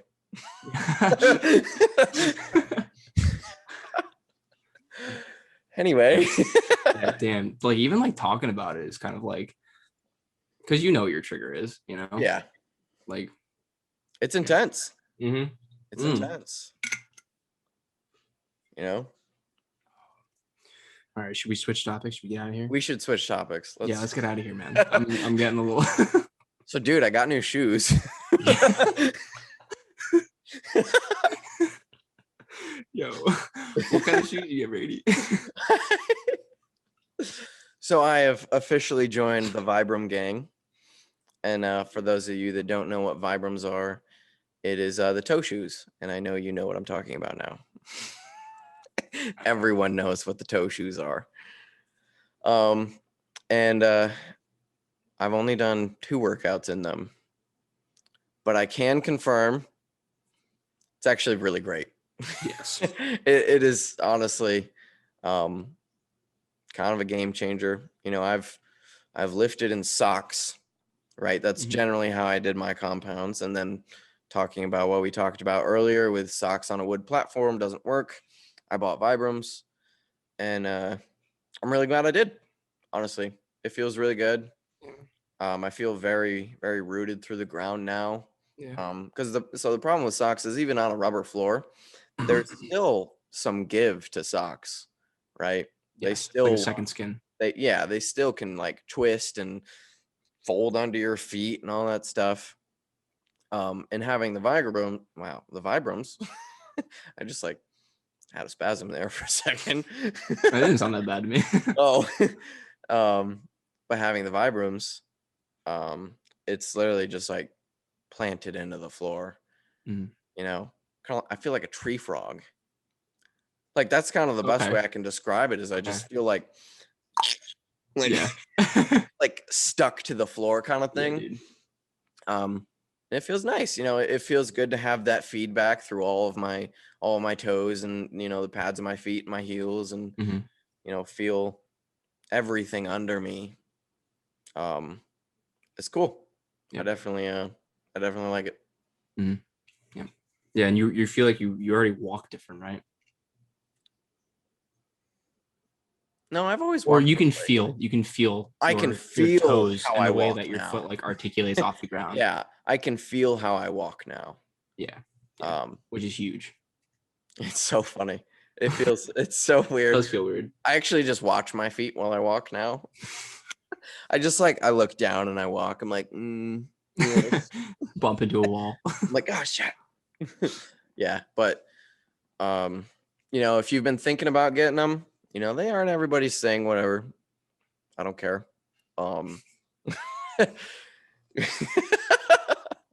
Brady's just like, fuck you. I don't give a shit. Do what you want. But Yeah, if you've been thinking about getting them, definitely just put them in the cart, order them. I bought mine in the same size my normal shoes are, and they fit fine. Mm-hmm. For the specific ones that they are, they're the KSO Evos. Yeah. They're going to be the best ones for, weightlifting. Mm-hmm. Yeah. And also pick yourself up some Gold Bond BTW. Really? Why? Oh my God, yeah. Because in about 1 month, dude, Haley's not going to allow those in the apartment. I can almost guarantee it. I have noticed my feet are actually much warmer. Yeah. Yeah. So like when they're in your shoe? Like when they're in my Vibrams. Okay. Yeah. So I have really cold feet, and it causes a lot of issues for me. It's actually why in the gym the old gym, I would walk in there and literally crank the heat up. Yeah, I remember you telling me that. Because my feet are cold, and if my feet are cold, the rest of my body is cold. The Vibrams now, my feet are warm. Which is really funny because the Vibrams are like this thin. I know. I don't know why, but my feet are like good and warm. My whole body stays nice and warm. It's been nice, added benefit. So if you have cold feet, there you go. Vibram life. Vibrams. Yeah. I don't know if it's because there's less air to move around in there, or my socks are making my feet cold. I don't know. I don't know. I have no idea. Maybe it's just the fact that when I'm in shoes, my feet can't move around as much. Maybe. Yeah, maybe your feet are like much more active in that shoe, and they're like literally working up a sweat. Yeah, that's awesome. Dude, I sent the photo in the group. Yeah. I did. I saw that. Who said it? Was it Kelvin?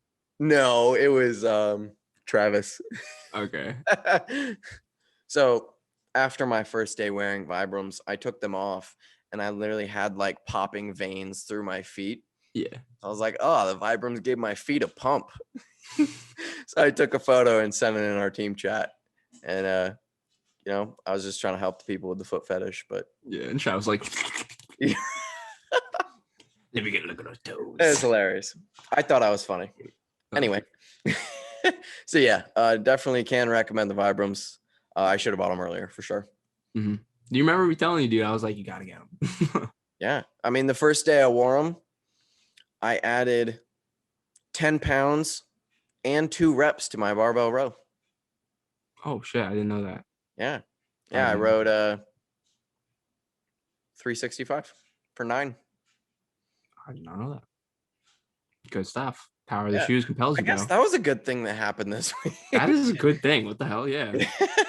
Yeah. And where the reason I credit some of that to the shoe is just because I had so much more feel through the ground. Mm-hmm. Well, because in the barbell row, your center of gravity is changing so much, especially as it gets, 3 moving towards 4 plates, right? My center of gravity is like really moving. And so having more feel through the ground, it just helped me, it helped me stay kind of balanced and keep my path right, and, put pressure back through the floor so that I could pull again. And it made all these little differences in feel and comfort that I felt really comfortable rowing through 3.5 plates. Like basically, if you could imagine, like, would you want to bench press with oven mitts on? Yeah, that's a good way to think about it. Yeah. It's like you wouldn't want to bench press with oven mitts on because you can't feel the bar in your hand and you won't be able to properly root through your hand so that, you can feel that force go through your elbow and then into your shoulder. Like the reason why we wear these shoes, it's not for like a fashion statement. It's not a at style all. thing, I promise. Yeah, it's really not. If anything, we get made fun of all the time. I It's haven't had anybody say anything, but a lot of people look at me, but a lot of people have always looked at me, so I'm not sure. So now the attention is just drawn off Brady and now just into his feet. I think so. Yeah, people have always stared at me in the gym, which is really weird and I hate it. But now I just tell myself it's because of the shoes. So makes me feel more comfortable. Yeah. Yeah, it didn't take me very long I don't really have a big ego by any means, so it didn't take me very long to just like not give a fuck. Yeah. But yeah, like we wear them basically for the same reason that Brady just said. Like you can feel absolutely everything that's going on, and you can kind of place those loads into your feet, root through your foot properly, and then you'll actually have something what we call like an active foot. So like usually if you wear like a cloud shoe, your foot doesn't really have to do anything actively. But if it's like on the ground, then your foot's probably going to have to do a little bit more than usual. So, it helps you maintain a nice active foot, so a nice high arch, and then that translates into your knee and your hips and your spine really well. And that's really the reason why. Like, yeah, the feedback is just great. Yeah. Right. Yeah, and you can adjust from that feedback far better than wearing any shoe. Yeah. And if you're wearing a cloud shoe, they're typically a little bit heavier in the heel, and that will push you forward just a little bit, on top of not being able to feel anything. So let's rank shoes for everyone. So starting with stilettos. Yes, starting with stilettos. If you know, you know. I don't know. Jesus. Someone will find that funny, and because if you know, you know. But you're gonna have to fill me in after this. Yeah, we'll tell you after we close. But starting with we'll go through the shoe categories. Barefoot, socks, Vibrams, cloud shoes. Let's do like a low profile, like running shoe. Yeah, I think Nikes are cloud shoes in my opinion. So I have a pair of, like, I don't know. I think cloud shoes are more like a comfort wear that looks like a sneaker. Okay. Yeah, right. So like I have a pair of shoes that are good for just like walking around in because they're comfortable. But I definitely wouldn't run in them. They're actually like, they're Adidas Ultra Boosts. Oh my God. I'm literally, these are the exact shoes that I'm thinking of. Yeah. So I wouldn't run in those. Right. But something like a Nike Free Run. Okay. That's more like a running shoe. Yeah. Yeah. So still very fluffy. Still very fluffy on the bottom. Very fluffy, but very different feels. Dude, the one that you just mentioned, these like Yeezy Boosts or whatever. Yeah. Right, dude. I remember I've seen some kids in the gym with them. It's like the shoe. Oh my God. So it's like your foot is here, right? Your foot's here, but then you have this base that's like this wide, big. And it's like, and your foot can literally shift over the entire thing. I bet. Yeah, they're stupid comfortable. Are they? I love just like, oh yeah. Fair like enough. You call them cloud shoes, and that's exactly for a reason. That's exactly what it's like. Super comfortable. I've put millions of steps on those shoes. Yeah, very comfortable. But not a running shoe. Yeah. So Nike Free Runs are a little bit more like a running shoe, and their base is a little bit less squishy. It's still raised, but it's not so squishy. Right. The Ultra Boost, you can literally like fucking squish it with your hands. Okay. So anyway, what was the items? Stilettos, barefoot, Yeezys. Okay, Yeezys. Stilettos, Yeezys, running shoes, socks, barefoot, Vibrams. Running shoes, Converse, flats. Converse. Okay, yeah, flats. Yeah, flats. Right. So Converse, Vans. Yep. And then I would say wrestling shoes. I know that that's not something that you've been like into yet, but wrestling shoes is big. And then Vibrams, I would say. Those. Or wrestling shoes, maybe socks. I think socks are honestly worse than wrestling shoes. So I'll go socks, wrestling shoes, and then Vibrams. Okay, do your list again.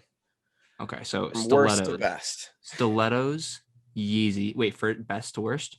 Worst to best. Worst to best, okay. So stilettos, Yeezys, running shoes, Converse, socks, wrestling shoes, and then Vibrams. And then barefoot. I agree with that list. Yeah, 100%. I haven't tried out wrestling shoes, but I imagine they're very thin. Yeah, they're pretty thin, and they've got the same, and they're very flexible as well. There's pretty much nothing between like your sole and the ground. They're literally just like an encapsulation, and they're like toeless. They hold your foot. Toeless Vibrams, basically. Like I think Vibram has a very similar, like if their non-toe shoe Vibram would probably feel very similar to a wrestling shoe. And I actually used to wrestle, believe that or not. But they'd be like really tight too, which I really like. So there's not a lot of play around in the shoe as well. So you can really feel what's going on. Brady's drinking. Needed some water. Making me thirsty. Yeah, I would agree with that list. And so the reason why, well, I actually already said the reason why socks aren't amazing is just because socks can slip around a lot. You know, like if you drag your sock across a carpet floor, your sock can like turn over on you, right? Like the bottom of your sock can be at the top of your foot. Yeah. And when you're working really hard to put like pressure through a floor, it can just slip out right at any point. And especially if you're on any sort of smooth surface like wood or like a really low level rubber mat where it's really more slippery than rubbery. There are plenty of gyms that are like that.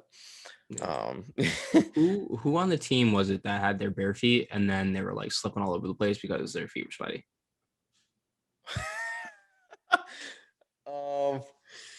Travis again? Was that a recent thing we just talked about? That was it was actually. Do you remember that? I guess if you're in that unfortunate circumstance, it's Rodney. It was Rodney. It was Rodney. Okay. Yeah. So if your feet are just like super sweaty, then I would go back to the Vibram scene, most likely. Oh, for sure. They're great. Vibrams all the way, in my opinion. I've been using them for like 2 years now. Yeah. And I think before that I was using flats. Yeah, I've trained in Converse essentially my whole training career. Yeah. Converse or Vans. I've switched back and forth. Okay. Yeah, see, I started with running shoes. Didn't think twice. And then I started thinking, and then I went to flats. And then I started thinking even more. And then now I'm here with Vibrams. Gotcha. Yeah.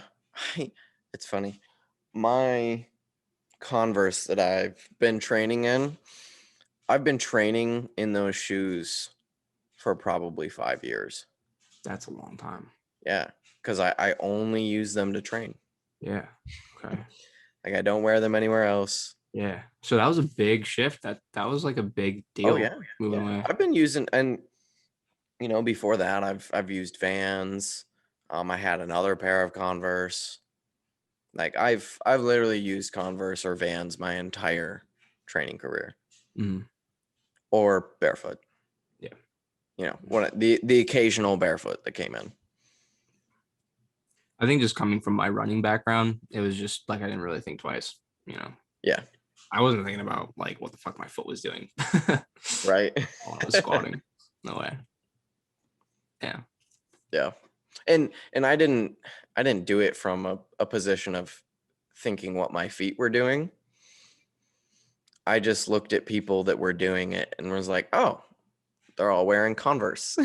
Mm-hmm. I'm going to wear Converse. Probably a good idea for some reason. Probably a good idea. Yeah. I definitely, followed what people did for a long time. Yeah. Yeah, Right. man. It's I, like you I see look, success leaves. I mean, I still do, I look at what people who are better than me are doing. And, I see if it's something that's worth implementing. Yeah. I mean, now we have Nick, and I kind of bounce more things off of him instead of, I really don't make too many changes without, kind of chatting about it and seeing what the logic is behind it. But, I still look to see what people are doing, and I question what the value is from it. Mm. And then I see if it's something that would bring value to myself at this point. In that specific little section that I just said at this point is really important, right? Because there are lots of different techniques and things that are valuable and good to do, but they aren't necessarily always good to do and along a training career, right? So like, Yeah. for example, I have seen people utilizing cluster sets, and a lot of people that I look up to have been utilizing cluster sets more. And so, I looked at that and I was like, maybe I should try cluster sets and see how I feel about it. Mm-hmm. Um, and I did, and I found that it just didn't really have a place in my training right now. There wasn't value that it was going to add more than what I was already doing. So I took it back out. Mm-hmm. Right. That doesn't mean that I'll never use cluster sets. That It's doesn't just what I mean, say. yeah, it doesn't mean that it's not a good technique. No. Right. It's just another tool. And currently the job I'm doing doesn't require that tool. Yeah. Right. So, never rule anything completely out. Well, except for like, the extra real fluffy shit. Right. 10 to 10. But never overall, don't rule stuff out. Because you might use it at some point. Yeah. You know, Like Brady was saying, they're all tools and you have to use them at a certain moment. right? You know? Never put yourself in a position. I'll bring up the hill analogy again, right? Never put yourself in a position where you feel that one hill is not a place to go or a place to reference, at least. Um, you know, leave all of your hills open to walk amongst. Yes. Yeah. Like that goes for anything. Like when you're talking to someone or you're exchanging ideas with someone, you should always, always, always assume that they know something that you don't know. Yeah. You should never be so like blatantly ignorant to what someone has to say without first hearing what they have to say first. And then you can question what they have to say, and that's perfectly fine. And then you can really kind of deduce where they're coming from and whether or not it's right or wrong or aligns with something that is good for you. Then you can walk away and you can have that tool, and then you can go ahead and use it. Like I don't use cluster sets like all the time. They have their place though. Like I ate shit like 3 weeks ago on my row, and I just or on my RDL, and I decided to cluster set it because 225, 275 wasn't moving, but 135 would move for like 5 sets of 10, and I got a little stimulus out of it, and I was able to kind of walk away without feeling super depressed. Yeah. But it doesn't mean that the next time I did that again and again and again, I just used it in that circumstance to take advantage of a downtime. Yeah. Yep. Perfect way to use a tool. Exactly. Yeah. So learning how to use tools, is important. It's part of training, right? Don't rule any tool out, but don't feel that you always have to implement every tool that you learn. Yeah, Right. all the time. Right. Yeah. So keep an open mind. But at the end of the day, stick to your basics. Yep, exactly. Always go back to the basics. Always see, how you're doing with the basics and where you need to build from there to continue progressing forward. Right. Because even cluster sets, most of the time, is just an adaptation of the basics. Everything, every tool is going to just be an adaptation of the basics. Yeah. You know, so make sure you're good at those first. And then, and then move from there. Yeah. You know? Yeah. Like if you're moving like doo-doo, moving more doo-doo is not good. Right. Moving like doo-doo for 5 sets of 5, probably not going to help. No. Yeah. Yeah. Not at all. All right. Dude, we've been on for we've definitely passed the 2-hour mark, I think. I think so too. It's so hard to tell. I have no idea. Mm-hmm. I think we took the time to make sure we were prepared with questions for this one to go over, and we've talked about none of those questions. None of them. I love it. This just goes to show how we can literally talk about this shit. Yeah, we just bounce, we just bounce. I was thinking about this when I went to the bathroom just before we started this call. Because I think I'm at a point where I'm going to change the way I do my diet with Nick. Okay. Do you prefer if it fits your macro style, or do you just prefer being given a meal plan? I like the if it fits macros. Do you? Yeah. I think now I'm kind of at the point where I'm just just give me a meal plan. I'm so tired of thinking about it. Mm-hmm. I know how to do it. I've done it. But honestly, just set it up for me. Yeah. That way I don't give myself or put myself in a position where I'm like, yeah, maybe I'll just have something different.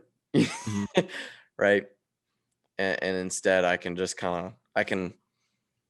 cruise control that part of my life, I suppose. I think part of why I feel that way right now is that I'm just so swamped with everything that's going on in my life right now that thinking about meals and trying to, plan meals ahead of time is just, it's not working for me. Yeah. I would much rather just be like, all right, just tell me what to eat so that I can autopilot that part of my life so that I can do the other things that I have to do. Yeah. If it fits your macros is really great. Especially if you're just kind of learning macros, or you're in a position where you have friends, I guess, and you want to go out to eat, or you have circumstances where eating other foods is kind of important. But honestly, for me, it's more of a nuisance at this point to try and figure out my meals, because in my head I keep telling myself, well, maybe I need a little bit of variation, and I don't. Yeah. But that thought has now just complicated so much with my diet and just overall how my day flows. And it's just messing up my routine. I think you're gonna be surprised. I feel like it's all you might be overthinking it a little bit too much. I think it's gonna be such an easy fix for you. Honestly, I don't think anything's gonna change. I think you're gonna pretty much eat the same thing that you've been eating, but maybe one meal is gonna be do you change every single meal? Not really. So here's the thing. I have a handful of different meals that all kind of work, and I just kind of rotate them in.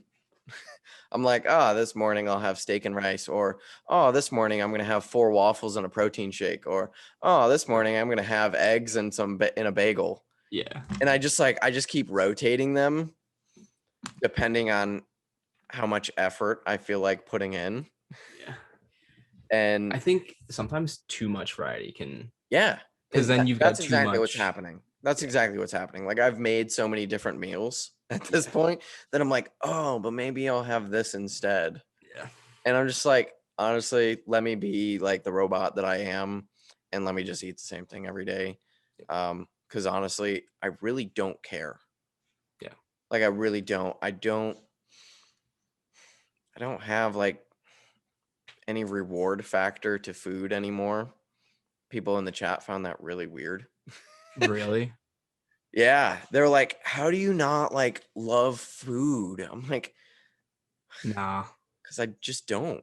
Nah. I It's just like it's actually probably my least favorite part of this whole thing. and, and the guys in the chat were just like, well, go get yourself a farm fresh steak and cook it up real nice. I'm like, yeah, and it's good, right? Like, food is good, but it's not like I feel special for having that. Like, I'm perfectly as content eating just like chicken and rice, right? Like, it feels the same to me.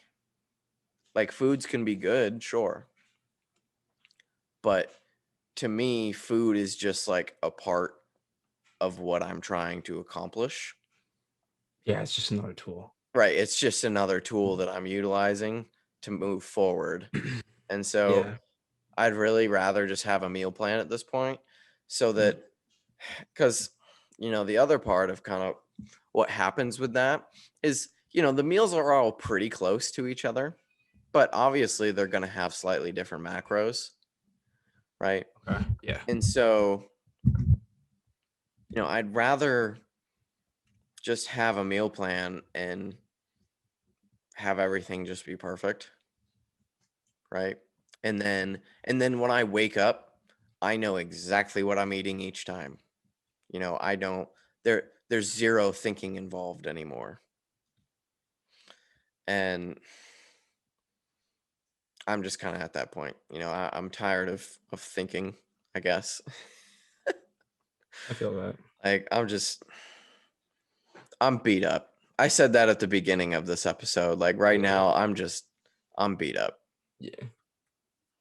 I'm feeling it. Sometimes that happens, and that's okay. You've got a lot on your plate right now between work and you just got a new pup, and there's a lot of Everything shit. else. Yeah, and you're lifting like mad weight, so yeah, Yeah. yeah. Talking about lifting mad weight. The thing about it is, really, it doesn't feel like, how to describe this. Uh, so to me, the load, I guess, doesn't matter. Like, I guess I don't judge. Judge is a hard word, but I'm just going to say, I don't judge people on like the loads that they're lifting. Obviously, respect for getting to where that person is for lifting a certain amount of load, right? But like, seeing you row your 2 plates and taking it to the very end is just as hard as me rowing 3.5 and taking it to the end, right? Yeah, I see what you're saying. We're both just trying to work to our 100% capacity. Mm-hmm.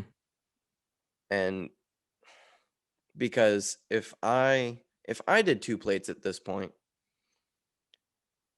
it just wouldn't land me in a place that I would call you half out. will, right? Right. And so it's not that rowing 3.5 plates is magical or something like that. It's just what has to be done to achieve the stimulus needed. Yeah. Right. So, like, honest, dead serious, if I could lift 1 plate, like 135, and have that be my rows and achieve the same stimulus, That's actually better. it's great. That's great. Right? Like, that's fucking awesome. Yeah. But I can't. So I have to do this. Yeah. So, like, lifting lots of weight And it's so hard. I kind of go back and forth on this with myself. It's like, it's a really cool position to be in, but at the end of the day, it's just so that I can work at a certain capacity. Yeah. Right. Like So, you're functioning at the capacity that you're supposed to be functioning at. right. Exactly. Much like I'm functioning at the capacity I'm supposed to be functioning at. I still have much more in there, just like you do actually as well, but like, there are a lot of people that aren't functioning at their capacity. Yeah. Right. And so what we mean by that is failing. Yeah. Right. We are moving the weight that we have to move so that we fail at the right time. Yeah. That's really it. That's why we progress load. That's why we lift the weights that we lift, is so that we don't have to just keep doing more reps to grow. And no one likes a fucking 25 rep set. Oh my God. I mean, at this point, if I had to row 135, it could be a 50 rep set. Yeah. Like my lungs would blow up. Actually. So, it is cool lifting a lot of weight, but I don't think that's the other thing that I will say. I don't think it really demands definitely, like a greater respect, I guess. Is you how I said see that. it. Like I don't feel special for lifting the weight that I do. I think that's just a part of being modest as well. Like, yeah, you are being a little bit modest, because if you can row like what you're rowing right now, like it is an impressive weight to be rowing. It actually is. Okay. Like, I will say that. Okay. Okay. Like, you should pat yourself on the back for that. But like we said, though, you are functioning at the capacity that you're supposed to be functioning at. Yeah. And it just so happens that's really what it is. Right. Yeah. Yeah. And it's awesome. And I don't think you should take anything away from that. Pat yourself in the back, but I know you're going to keep your head down like you always do, and you're just going to keep working. So yeah, like, you're only going to get more strong, more to and do, more massive, and more impressive. So more to do. Exactly. Yeah. Yeah. And the other bad part of this is like, I'm a bodybuilder. I'm not a power lifter. The weights I lift in the gym don't matter. Right. The goal is to be a complete physique. Mm-hmm. Yeah. So that's kind of the other piece too, is like what I'm actually doing in the gym in terms of load or output really doesn't matter. Yeah. I'm just trying to get bigger. If the end goal, yeah, I know. Like, when you're up on the stage and you're hitting a side try, there's obviously an opportunity to barbell row 5 plates, but it's like you pull up for that back double and they're like, there it is. That guy's better. He rows 5 plates. Like, yeah, like he must row 5 plates. Right. Like that doesn't happen. No. Right. But you might have some dirty erectors though. What I will say is, lifting heavy and moving big loads does produce a different look on stage, which is what I'm going for. Mm-hmm. Right. So I guess lifting the heavy loads is part of what I'm trying to accomplish. But in achieving what I'm trying to achieve, the numbers don't actually matter. Yeah. Right. The look is what matters. Mm-hmm. So you want to know something else though? Like, outside of the physique thing though, people that do lift and they are pretty strong, dude, you're not going to catch them rowing what you're on. I mean, let alone you're not going to catch. Just don't row. I haven't seen a single soul row 2 plates at my gym. People don't row. No, that's the thing. Yeah, like that's what I'm saying. They could bench 3 plates, but like no one's rowing. No one's, dude. I see big dudes rowing 1 plate, and I'm like, they've got so much more to give. Like, that's the capacity that we're kind of talking about, I guess. Yeah, we've trained this movement to be good at it, right? And most people don't train the barbell row I really don't know why. It's hard. Yeah, I guess I don't know. Even when things are hard, right? People still squat. Yeah. Squatting is hard, but I think it's technically hard. I think it's because so much changes within the rep, right? Like from A to B. Yeah.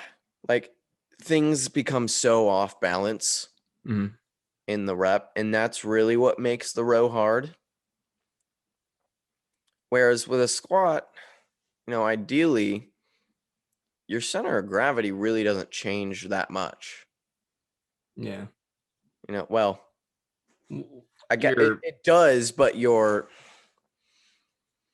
where the weight is lined up doesn't change very much, right? Yeah. Yeah. Where with a barbell row, I mean, if you really suck at it, like you can fall over. Yeah. Like the weight can catch you off guard and you'll fucking go one direction or the other. Or you'll just look like a thrown up cat, Yeah. And I think people are scared of the barbell row the same way they're scared of the deadlift, but the deadlift actually feels safer because the bar stays close to their body. The barbell row, oh, you're good. The barbell row is scary because you're literally bent over with the weight in front of you, which people automatically connect with lower back issues. Where with the deadlift, the bar stays close to you, so it's not, people think that it's not as dangerous. So I don't know. I can't fully pinpoint why people don't row. I'm really trying to push it. Like I'm trying really hard to push like people barbell rowing, Yeah. Obviously my reach is very minimal. Right, for right now though. But one day, when we're undeniable. Yeah. That I will say the one thing that I am proud of is that when somebody can come and look at my profile, they can see I've done the same shit the whole time. Like I've changed almost nothing. Yeah. And I know it's so mind-bending to a lot of people because they always think that you need to change things up and muscle confusion. It makes me want to vomit when I think of muscle confusion. Yeah. I actually did make an Instagram post about that today on my normal Instagram. Oh, really? I've been trying to use that more. Yeah. I created a Twitter just for this Instagram post. Oh, I did see that tweet then. Yeah, okay. I made a Twitter and tweeted this tweet so that I could screenshot it and post it on Instagram. Yeah. And I do that with my stories sometimes. Yeah, the tweet was, something along the lines of the only thing that you should be concerned with changing in your training every week is the amount on the bar. And gonna be honest, didn't get the love that post deserved, but it's okay. That shit happens, man. You like drop a post, you're like this shit's like, gold. Paul. Yeah. It's like crickets. And you're like, yeah, every time. That's okay. Yep. That's okay.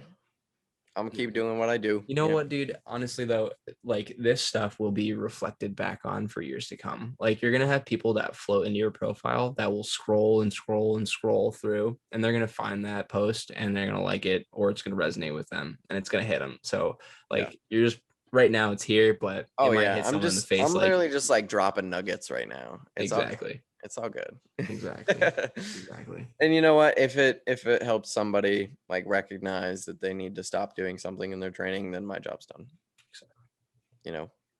So yeah, social media is interesting. Fair. I'm just gonna keep being me. Doing what I do. Yeah, that's all we can do, dude. The training Instagram has actually grown way bigger than I thought it was going to. Good. Right? Like I was surprised I passed 100 followers. And they just keep trickling in. You did start from you started from the very bottom, so yeah. Like 0. Yeah. and nobody knew to follow it. Like all of my followers just started from like our team chat. Oh yeah. Yeah. So like as people came into the team, like I followed them and then they'd follow me back. And, I always try and create a relationship with everybody in the team. Yeah. I actually take a little bit of pride in thinking that I was a big part of. You're a major catalyst in this team being of brought how together, this team is no lie. has developed. Yeah. It actually though. So that's a pride thing for me. But but yeah, so as people come in, I follow them and we build a relationship, so they stay following and all that stuff. And then every once in a while, I'll get a share and a couple other people trickle in. And Nick hasn't shared my stuff in a long time. I think he's waiting for me to do something like really stupid. Crazy. Yeah. Yeah. Like the 5-plate RDL. If that doesn't get a share, I don't know. I might have to say something. I might have to say something because he told me to have that by the end of the year. So it's February. Yeah. It's February. Yeah. That's 5 plates for 5, by the way, not just 5 plates. I've already got 2, and I got 2 on a bad day. So it's fucking coming. Yeah. No, it's really fucking close. If it's not there next If not this month, then next. Yeah. If it's not there on Saturday, then expect it to be there the next leg day. Yes. Like it's coming. The next Saturday. And the next time that leg day comes around, because my training split doesn't fall in a 7-day cycle. Mine doesn't either. Yeah. Are you 2 on 1 off yet? Or are you still doing 2 on 2 off? Still doing 2 on 2 off. God damn it. Still doing 2 on 2 off. I haven't asked him. You just haven't talked about it. No, yeah, actually. Fair enough. Fair enough. Yeah. Huh. Yeah. Huh. Yeah. What the heck, man? I'm gonna take that up with him. Yeah, you should. Yeah. Let's see if he wants to change it. You know what he's probably gonna say? We're not gonna move until your body weight moves. That might push your body weight to move, though. It might. It might. Yeah. 2 extra training days, I might get a little bit more hungry, dude. Maybe. I don't really know the premise behind going from 3 to 2 either. It could have been a quarantine thing. Didn't you were doing 2 on 2 off because you were just really busy and you needed the time so you could do things, remember? Yes. You were busy. I used to rock a push-pull leg, though. I rocked a push-pull leg with Nick before this. That was the first split we ever put me on. Yeah. I think when I'll talk to him. Yeah, I think when you got into quarantine, you moved to that split. Yeah. And then you did 2 on 2 off because you were just so busy with, trying to develop your coaching and all that stuff that you just like needed the days off or else you weren't getting anything done. That, or it could have been food as well. Also could have been food. Either way, move to Corning and follow the same split. Exactly. It all comes. We're going to be shooting episode 20, hopefully, face to face. 20. Hopefully. No, not 20. Not 20, Brady. Small exaggeration. Maybe like episode 25 will be face to face. Nope, that's going to be in 6 weeks. Yeah. I'm like, all right, maybe like in the 30, future. 35. 30, 35. That sounds right. July. I really wasn't doing any calculations in my head. No, kind of July is 4 months away, I think. 16 weeks.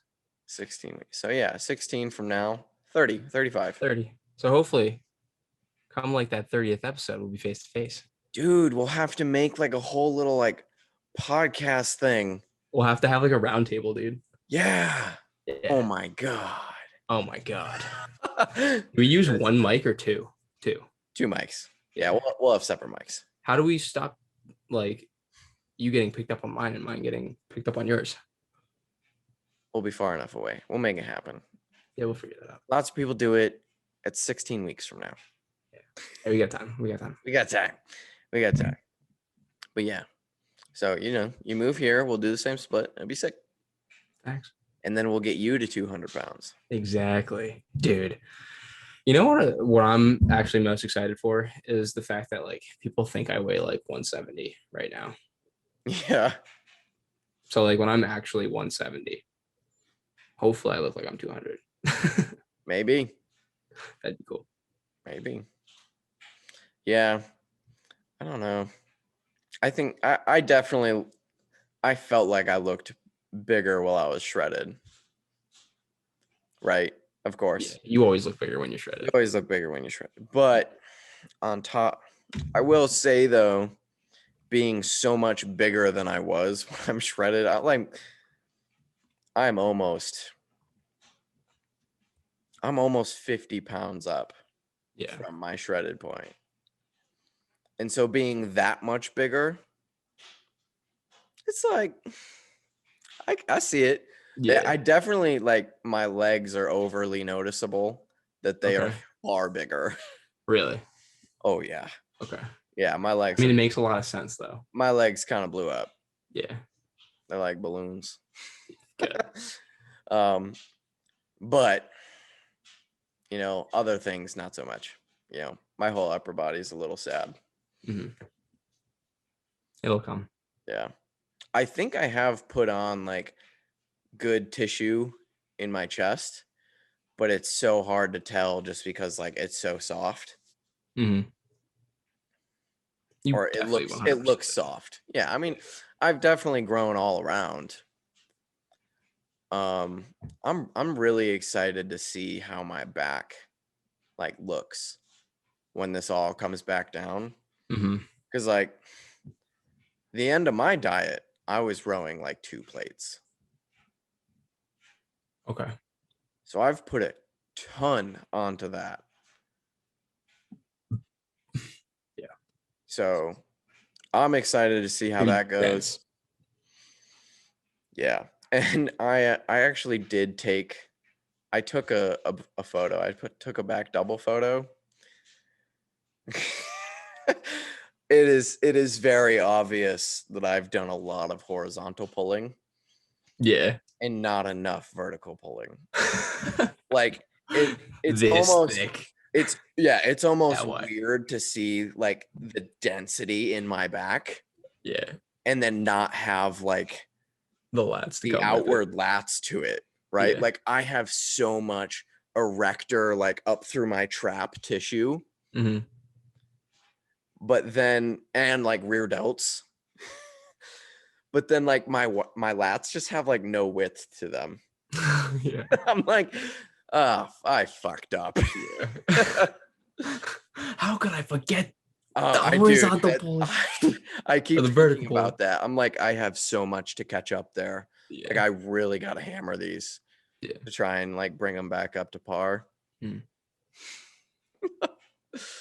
Yeah. So that's really the back day goal moving forward. The thing that sucks is there's not really a compound for vertical pulls. And I think that's why I forgot about it. It's just a pull-up, dude, unfortunately. It's just pull-ups. Yeah. And I'm like, I hate those. Yeah. Pull-ups, fractions. Those are like my 2 go-to. And I did start adding in a pull-down machine too. Yeah. I've got pull down. I've got a handful of different like pull-down movements in now. Yeah. It's like a hammer pull-down though. It's not a cable. Oh, I've got a cable in. I've got a really, really nice Nautilus Explode pull down, which anybody who knows the Nautilus Explode series, like really, really good pieces. That pull down is awesome. So we're in mission catch up the lats. Yes. And not Operation Lat catch up. Operation width. Yes. Yeah, because if I do another season where I shred down and I just don't have like any lat like presence from the front, I'm gonna be pissed. Like I'm gonna be so upset if I don't have any sort of lat presence from the front. From the back, my rear lat spread actually really isn't that bad. Somehow. But from the front, it's despicable. It's despicable. So we've added a lot of density and a lot of thickness, and now we're just we gotta get wide. We gotta get wide. Yeah. And I gotta grow some fucking arms. Yeah. I've now made the change this past week where I've decided to just stick to a single bicep movement because I feel it really well. Yeah. And it's it's seated incline curls. Okay. I feel that movement perfectly, like in the biceps, not my brachialis, which is generally what I've been having the issue with, is I normally feel it a ton right through my brachialis, which is actually shown because I'll look at like videos of my training, and the top of my forearm is literally as big as my arms. I'm like, oh fuck. Like my forearms are the same size as my biceps. I can feel you there, dude. I'm like, I fucked up. Yeah. So we're now in a mission. We're essentially hitting that movement for 3 sets of 15, roughly 15 fail, right? Basically every day. Kind of seeing how it goes. We'll pull back where needed. If there's a day that I walk in and they're like messed up, or if I'm doing pull the next day, then I let them rest. Yeah. I've kind of done the same thing as you kind of. I've got 2 bicep movements. The hammer curl, I like that one a lot. And I also have a bicep curl off a cable, single arm bicep curl, where you face away. Yep. And then my tricep movement is just a simple tricep pull down or push down with single arm, just because I can really feel it. And my tricep on my right arm, it's weird. My right elbow does this weird clicky thing. Definitely comes from my tricep. And if I don't train my tricep, it clicks harder, and way worse. And then the more I train my triceps, the less clicky I get. So that's crazy. Yeah. Anyway, so we're gonna try and grow some arms and some lats. Yes, we are. And see how it all fleshes out. I mean, I got a long road ahead of me, so I think I'll catch them up just fine. Now that I think I've got them figured out, right? But yeah, definitely with arms, or at least biceps, I'm taking a similar approach that I did with my adductors and calves. Yeah, just hit them. Every day, which have grown tremendously. Yeah. So, been sick. Yeah. We should wrap this up. Yeah, I think so too, Brady. We should. I still have another meal that I gotta eat. Questions, but yeah, we should. That was a good talk though. It's probably been an hour and a half. I mean, 2.5 hours. I think, if not more. I think we're almost coming up on 3. Yeah. So, if you guys stayed for this whole episode, thank you. You guys are awesome, and we appreciate you a lot. I'm not even gonna give any of the rest of the spiel. Good night, you guys are great. Honestly, we've got some really, really cool episodes coming up. Yeah, we do. So be sure to stay tuned, because they're gonna be really, really cool. I'm really excited for them. We're actually filming them all this week. So be on the lookout for those. They'll be coming, the following Tuesdays from this one, and we'll be doing some cool chatting. Exactly. Yep. Yeah. All right. Peace, Brandon. We'll chat later. Later, Brady. All right, man. Let's stop this thing. Peace. Peace.